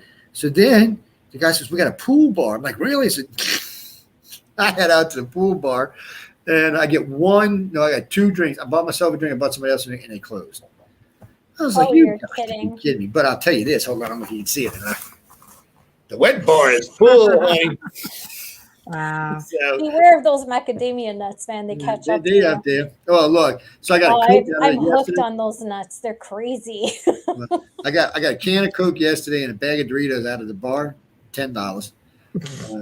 I took macadamia nuts out of the fridge, whatever it's called, in the hotel once, and it was $25. I think there was 6 of them in there, but I have a weakness for those things with dark chocolate. It just they go down pretty fast. Like the steak and eggs this morning, $42. Well, Zach says you can help yourself to some In-N-Out while you're there and out there, Joe. And that's the thing. So you need to go to Pinky's and get a real hot dog. The winners were telling me that they got to pay for their own food and they can't use the bar.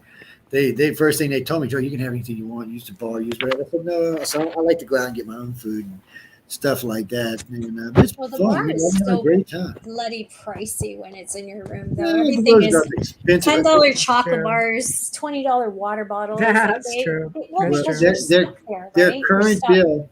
Their current bill at the Roosevelt right now is $150 grand. Yeah, I believe it. If they've got all those, they've got a bunch of people, but a bunch didn't show up. Like Preston didn't show up. I was kind of surprised not to see Preston doing it. Oh, really? Wow! I hope he's surprised okay. Too. Yeah, I hope everything's okay. Well, Dolly was on here a little while ago. Dolly, if you're listening, is Preston okay? Yeah, we want to make sure. I haven't seen her in a while. Yeah. She's his bestie. She was in the chat a little while ago. Yeah, it was kind of weird. I might give him a call when I get back in town because it was weird not to see him. I mean, we had a lot of great people. He maybe thought he was going to feel awkward, but I got to say, the camaraderie amongst the winners is fabulous. I mean, there's no infighting. There's no I'm better than you. I mean, these people got together and helped. Like the writers had to do a story last night in 24 hours to do a complete story. And they've been sharing their stories with each other to help each other get them done. It's. I've been quite impressed with how well everybody's getting along. Even the big guys that are down here. I mean, there's some big names here. We get to see Dune come out before anybody else does. Wow, that's nice. Yeah, so that's going to be enjoyable. So, it's just. Isn't it nice when something runs like a well-oiled machine and you don't have to worry about it? Organized, yeah. I can't wait to see what that feels like. So I've seen Emily twice since I've been here. Right. Yeah, she's really busy. Yeah, she's busy as hell. Yeah. And first thing she does is grab my ponytail. Oh, yeah, it's as long as mine. I was like, Emily. Don't touch me. I got some off-guard shots of her, so I'm going to have to show them to her first, but she was really relaxed. She had a bunch of guys around her talking to her. That's why she was relaxed. Oh, Sorry, John. Well, John and I were sitting about 10 feet away, but I don't even know if them two are seeing each other right now. I mean, they're so busy. John's working over here. She's working over there. Oh, but they've been great. Everybody has been fabulous, man. There's a lot of weird stuff. Well, now that you said that, when we go out tomorrow night, he wants to take me to this Kingfisher place. He said there's haunted beyond belief. Something they want to get on the show, on one of the shows anyway. So I said, well, come on. But there's a lot of good authors down here for future stories, for future guests. But I'm going to bring them all on, all 48 illustrators and writers. Wow. All on. I'm also going to bring on about 20 of the judges. That's a full year. It's well, I do 4 shows a week, so I might kick y'all off the panel. Excuse me. Well, I believe me, I'm good. Well, I might not kick y'all off. I might make you come with me to talk to them. Oh, okay.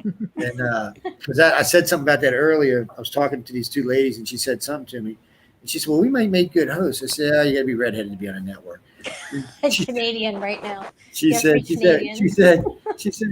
know you got other females on it and not Canadian. I said, yeah, but they tell me they're Canadian so they can stay on the network. She said, wow. They started laughing. But I've had some pretty big names ask for shows on the network.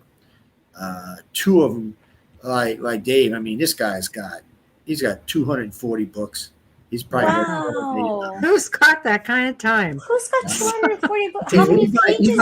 He's like Nick Redfern that makes money. Of course. Yes. Well, yeah, Nick, but even Nick doesn't have 240.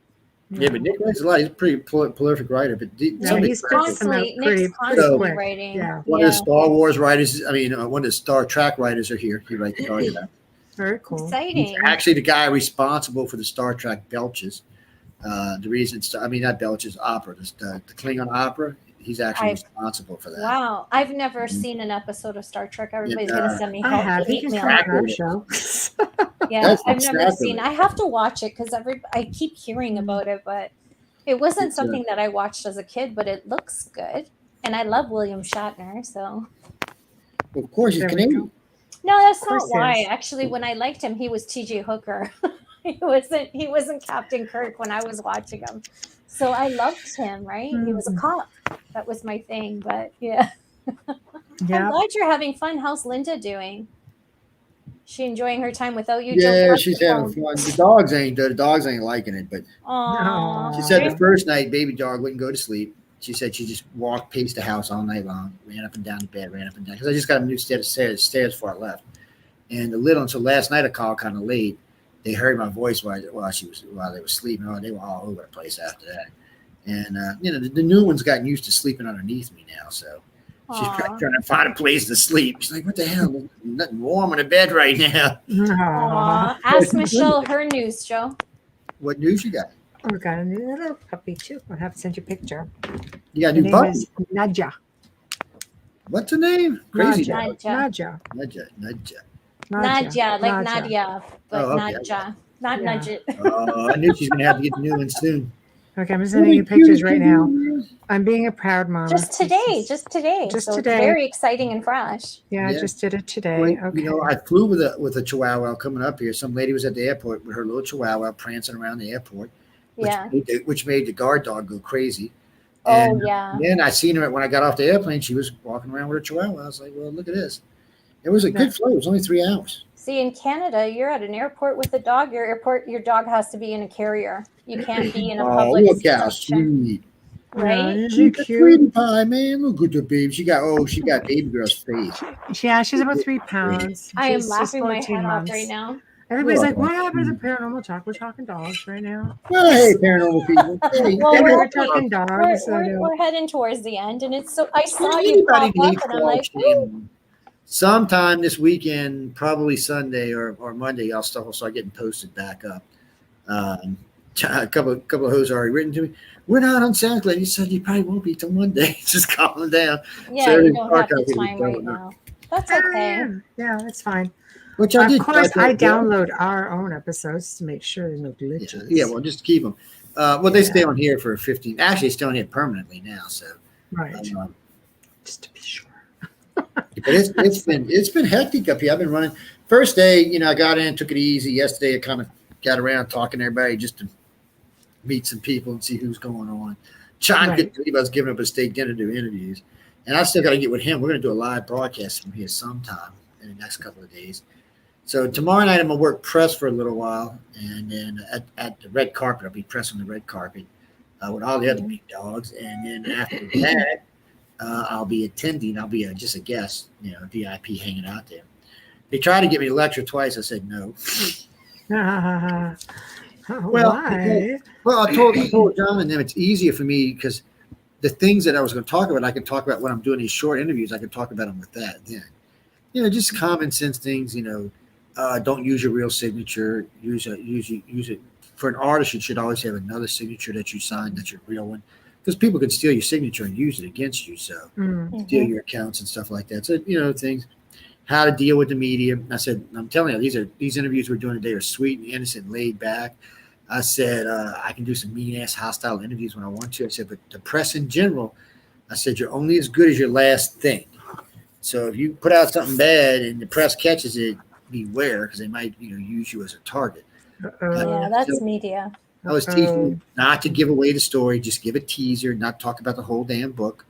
I said, just give a teaser. I said, there's lots of fillers you can use, but when you go to talk about the book, I said at the beginning and the end of the shows, we let them push them anyway. So during the middle of the show, I said, just give me a teaser that makes people want to read your book, but nothing that gives away a plot. Because, we get we do a lot of authors on the network, and a lot of them give away the plot. Now, if you get a plot, why are you going to go read the book? No, exactly. If there's too much information, it's like a preview on a film. Sometimes some movies, you see the previews, the trailers, and you're like, okay, I just watched the movie. I'm good. Yeah, it's the best part of the whole movie. Right? All the highlights are in the trailer. I'm like, why are you doing that? I didn't want a haircut. Sorry. What? One of the writers of Future said, the barbershop will be open tomorrow if you want to come by. Ouch. Be careful, Samson. Ain't nobody cutting on my hair. Yeah, like I said, I'll be in a tux tomorrow, and Saturday I'll be in a black suit with a silk vest, and I don't know, I'll be wearing from now on, all y'all see me in white shirts, all French cuffs. I'll be pretty. You don't have Linda there to ward off all the girls. Be careful. No, these other girls take good care, because I had a couple people ask me if I was married, and I said, well, yeah. I said, and it's like, well, how married? It's like, married. That's the question. How married? Married. But a lot of people, when they ask you, are you married? Yeah. Well, how married are you? Well, like 28 years. But you see, that's the thing. Sometimes in long-term marriages, the way the marriages change, you become friends, and the other side, the sexual side, becomes something else. So, sometimes people, where are we going? How we go around here from. It was like, nobody told me that. So I just tell them my wife will just shoot you and be done with it. So don't worry about it. And, stuff like that. But no, everybody's been really polite. It was funny though. I was on the street last night and I had two women proposition me. The one girl was so scary, I wouldn't let my dog do her. And it was horrible. It's just horrible. She looked like a homeless woman or something. Oh, can we cut this part out? That's a good idea. I might send it to Michael. And show with integrity, right? Yeah. But the hot one was hot. But you can't. And then I've had at least a dozen people try to sell me marijuana. Matter of fact, the whole street smells like marijuana. Yeah, but that's a city, Like I said, Toronto's like that. You walk into the Blue Jays game, or you going to the Leafs to watch the Leafs or the Raptors, and it's in your face as you're walking. Like, it's just because you have to park a good distance away from the arena, because everything's condos now. There's no more parking lots down in the city.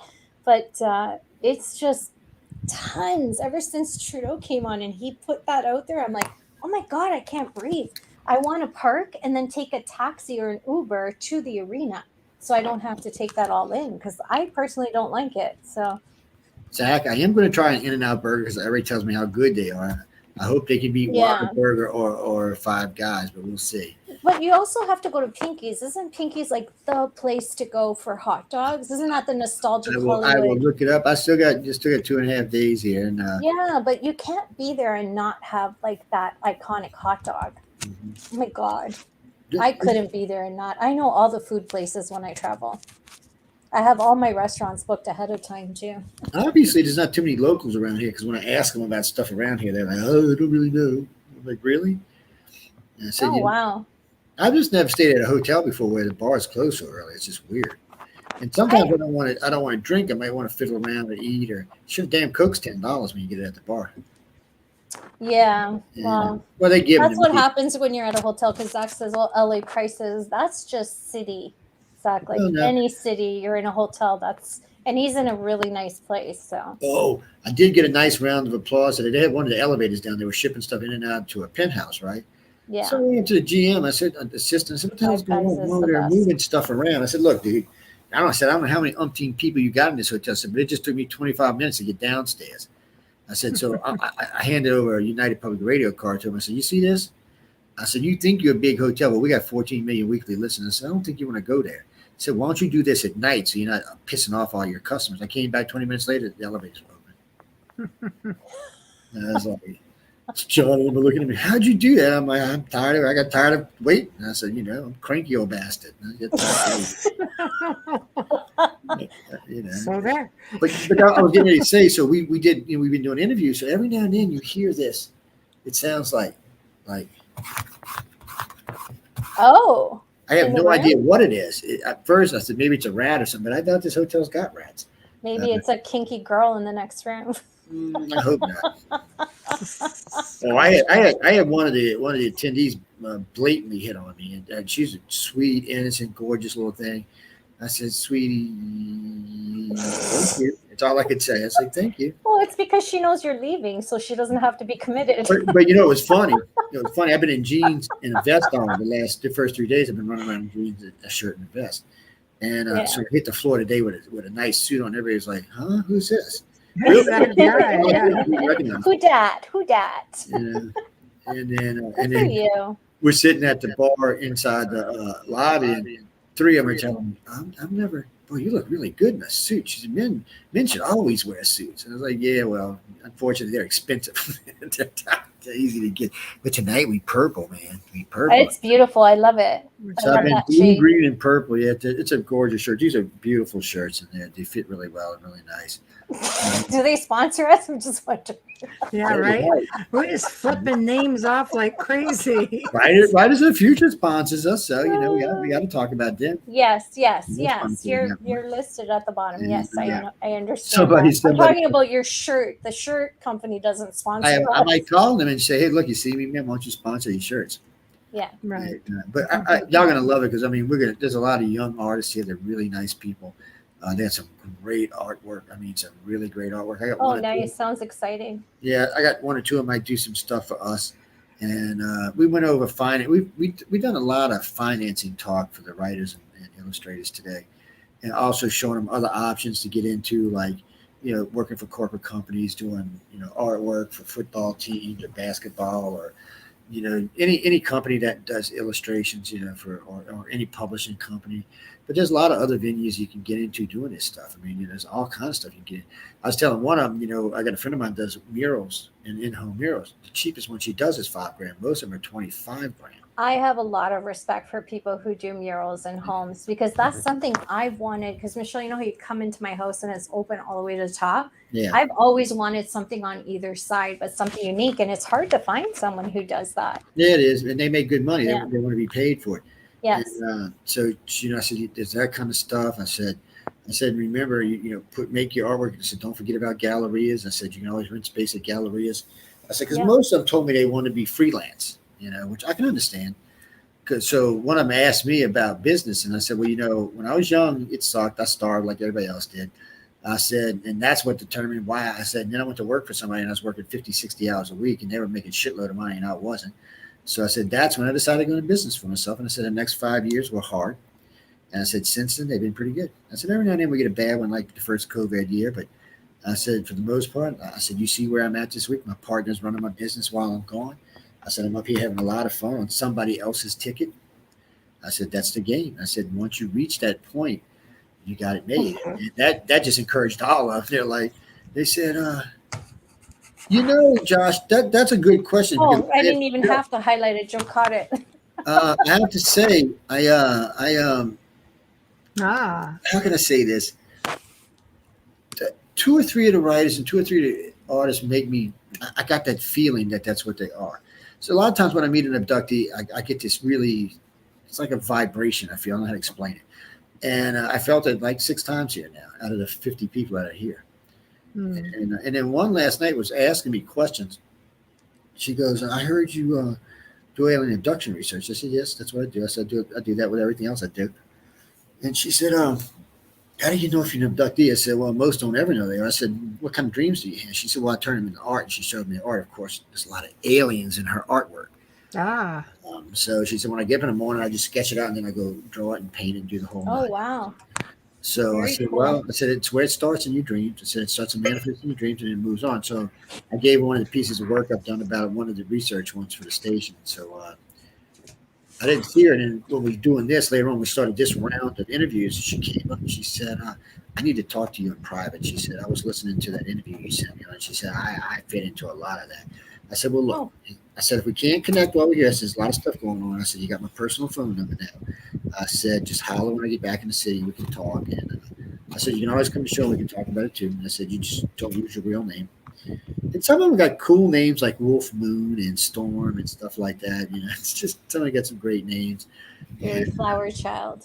Well, it's like Isabella and Barbara. I haven't heard those names since I was a kid. There's a lot of Isabellas. So it's a strange thing, but nice. Real nice people. Everybody's well behaved, well mannered. Good, professional. We had someone in the chat room yesterday that Michelle's going to hook you up with. Yeah, generational. I've got two people actually, and they emailed me today, and I'm just going to. One was like a full story, so I will see what they've got and see if they want to go even further. What are y'all dressing up for Halloween? Now she was talking about her grandmother being abducted, her grandchildren, her great grandchildren, experiencers. Well, definitely set me up when someone to talk to. She has a very compelling story. It was hard she's done different media, so she was in tonight. So I've invited her. Going to invite her on for sure. But we have two, so interesting. But Josh, I definitely feel like at least two, maybe three of the artists. Actually, I feel like two of the new ones and one of the instructors are. Because I was talking to the instructor after one of the classes he did, and I was looking, he's displaying his artwork. And I said, do you do this artwork from dreams? And he said, what made you ask? I said, I just get this sense that you might be doing this from your dreams. And I asked him something else, and he got kind of sketchy. And I said, no, it's just some of the people I work with, they draw from dreams because it's stuff they either feel or they think. And I said, I noticed you have a lot of alien artwork you've been showing. And he said, well, what makes you think that? I said, well, I work with particular groups of people that may have had some kind of weird dream or contact or something like that. And I said, contact. And first he put his head down, then he looked up and his eyes kind of lit up, and then he kind of pulled back, like, no, I don't want to talk about it. I said, well, look, I can see I'm making you uncomfortable. I said, if you want to talk, I'm going into the lobby. I'm going to sit down for a while. I got to schedule some interviews. And about 30 minutes passed, and he came and sat down right next to him and started talking to me. He said, is this in confidence? I said, it's always in confidence. I said, this isn't a radio show. This is pure confidence. And he started telling me about events in his life. I said, oh, man, look, we got to seriously talk. I said, you're probably an abductee. I said, I'm not 100%. I said, then I started asking him stuff about his family and his mom, his dad. He really freaked out after that. He just kind of just flipped it. He said, I've never had anyone who even knew anything about this. He said, you're talking to me. What you're saying is almost everything that's happening to me. He said, there's no way you can know that. I said, oh, there's definitely a way I can know that. I said, because you're not the only person that's happening to. So now he wants to talk about it. And I said, well, don't quit painting and drawing because you're finding out what it is. Keep plugging away, man. Right. That's good that you could help him. He couldn't have found a better person to come into contact with. I'm sure that was a divine path as well. It's always been the same thing for me. Contactees and abductees come to me. And I tell anybody who finds me, you were meant to find me. Because either they're brought to me by somebody I know, or they're put in a position where it comes up, like with this particular case. It just shot up that way. I was like, whoa. Yes, people, I'm coming downstairs in a minute.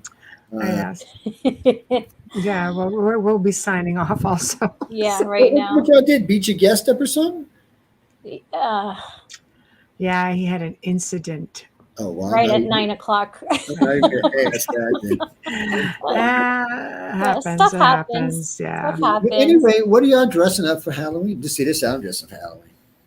Mr. Snazzy Man? What is that? So I'm dressing up like this with some vampire teeth. Mr. Big? Hair down, some white paint on. Yeah.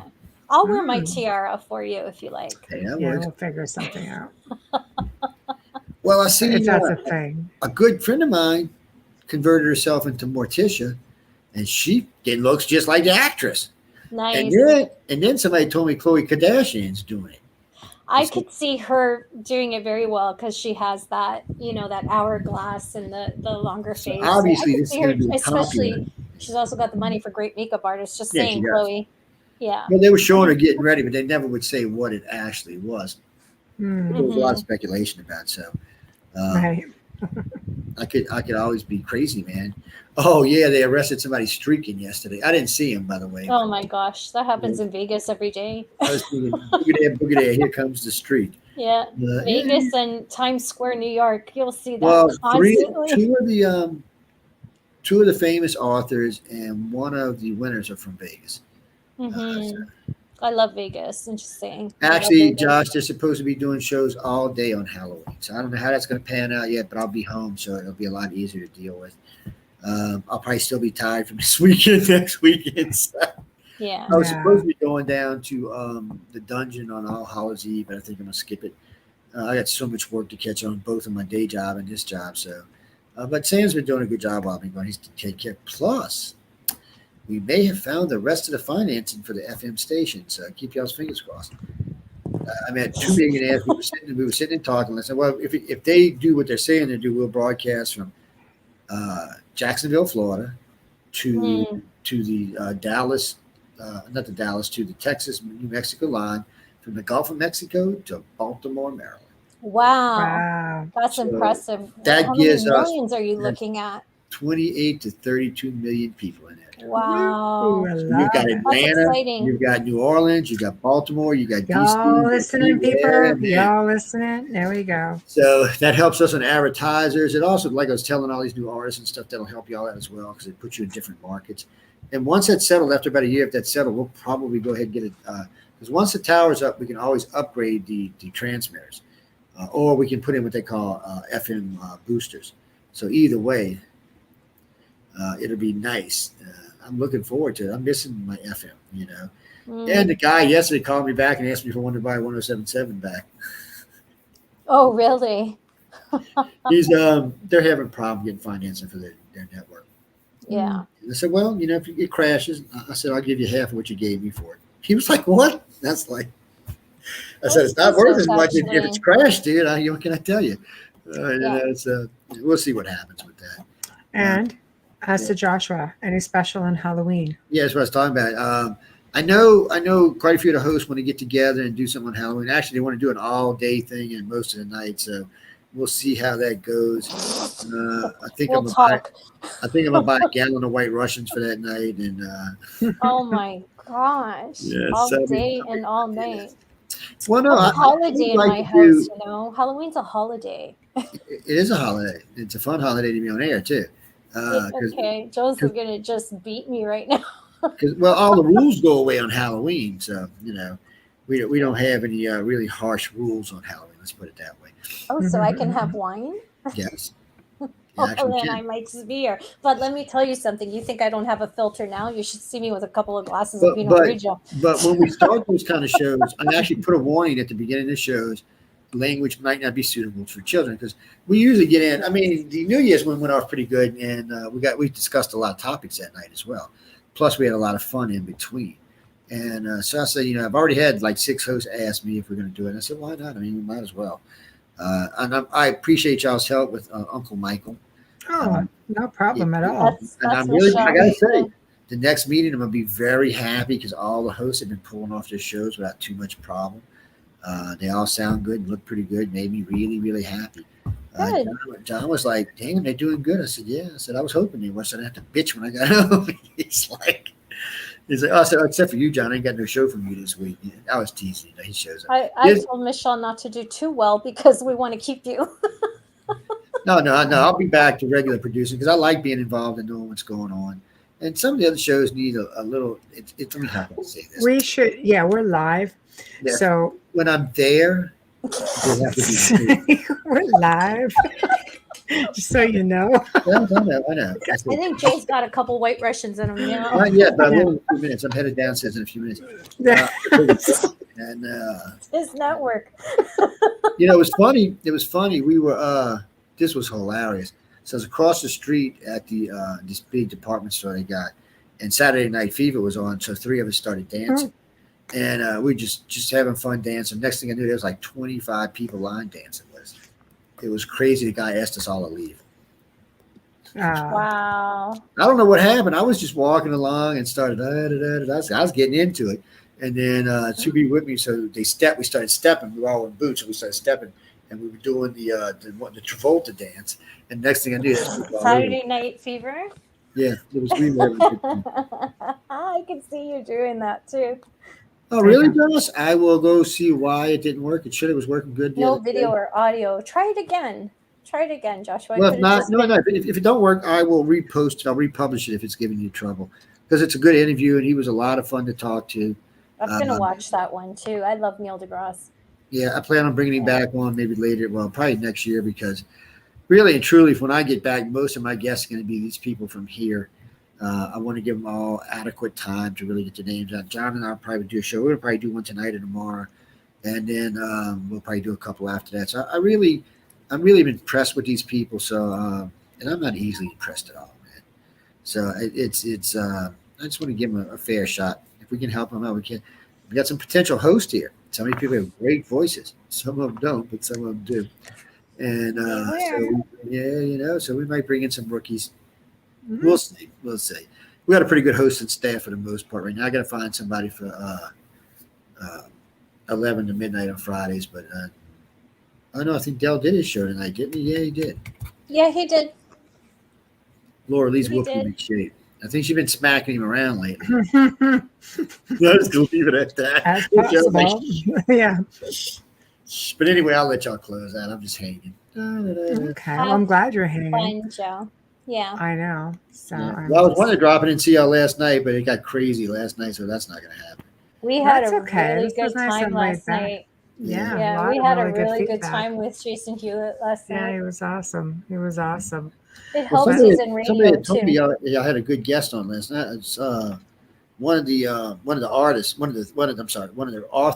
was listening to y'all show last night. Oh, nice. So I was telling him about the station, and he said, first thing he says, "God damn, them girls are hot." I said, "Were you listening to the audio?" He said, "No." He said, "The show was great." He said, "I really enjoyed the show." He said, "No wonder they do so well. Can I get behind them?" I said, "Yeah, if you want to pay me $2,500 a month, you can." Really? He said, "Well, if I get a better job, maybe I can." I'm like, "Oh, look, man. So whatever you think." I said, that's why I leave that hour between us.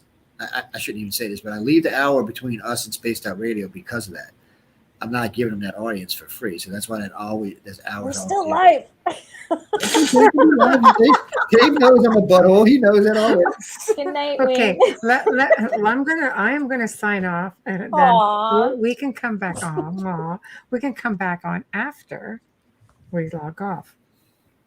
Well, I couldn't do it that way. All right, I'm going to do it. So really unexpected Q&A. It was a whole lot of fun. Of course, we have come to the end of the segment with big surprise visit by our good friend and producer, Joe Montaldo, who is out in LA at the Writers of the Future. And he's just corralling everybody and getting their story, and lots more to come with respect to that on the network upon his return. So huge thank you to him for stopping by. Bigger thank you to Folgers Coffee, who we love a whole lot. Big thank you to Dr. Snick, aka Justin Snicker, for providing us with your music and your voice for our new intro and outro. Remember to stop by UFO Paranormal Radio, International Public Radio. Subscribe. Yes, head on over to Facebook on the Outer Realm. Show us some love. Like us up. Don't forget, you can communicate with us with anything you want to talk about at the Outer Realm Contact at gmail.com. The Outer Realm Contact at gmail.com.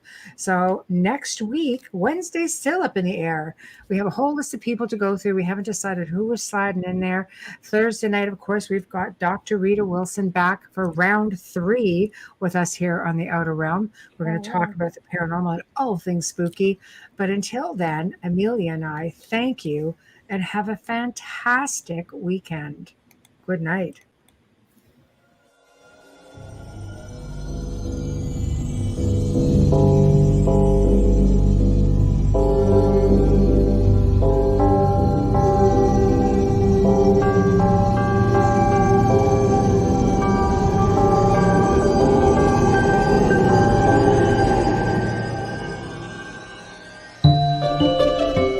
been listening to The Outer Realm with Michelle DeRoche and Amelia Pisano, airing live every Wednesday and Thursday evening, 9 to 11 p.m. Eastern, 8 to 10 p.m. Central, on the United Public Radio Network, 105.3 FM in New Orleans.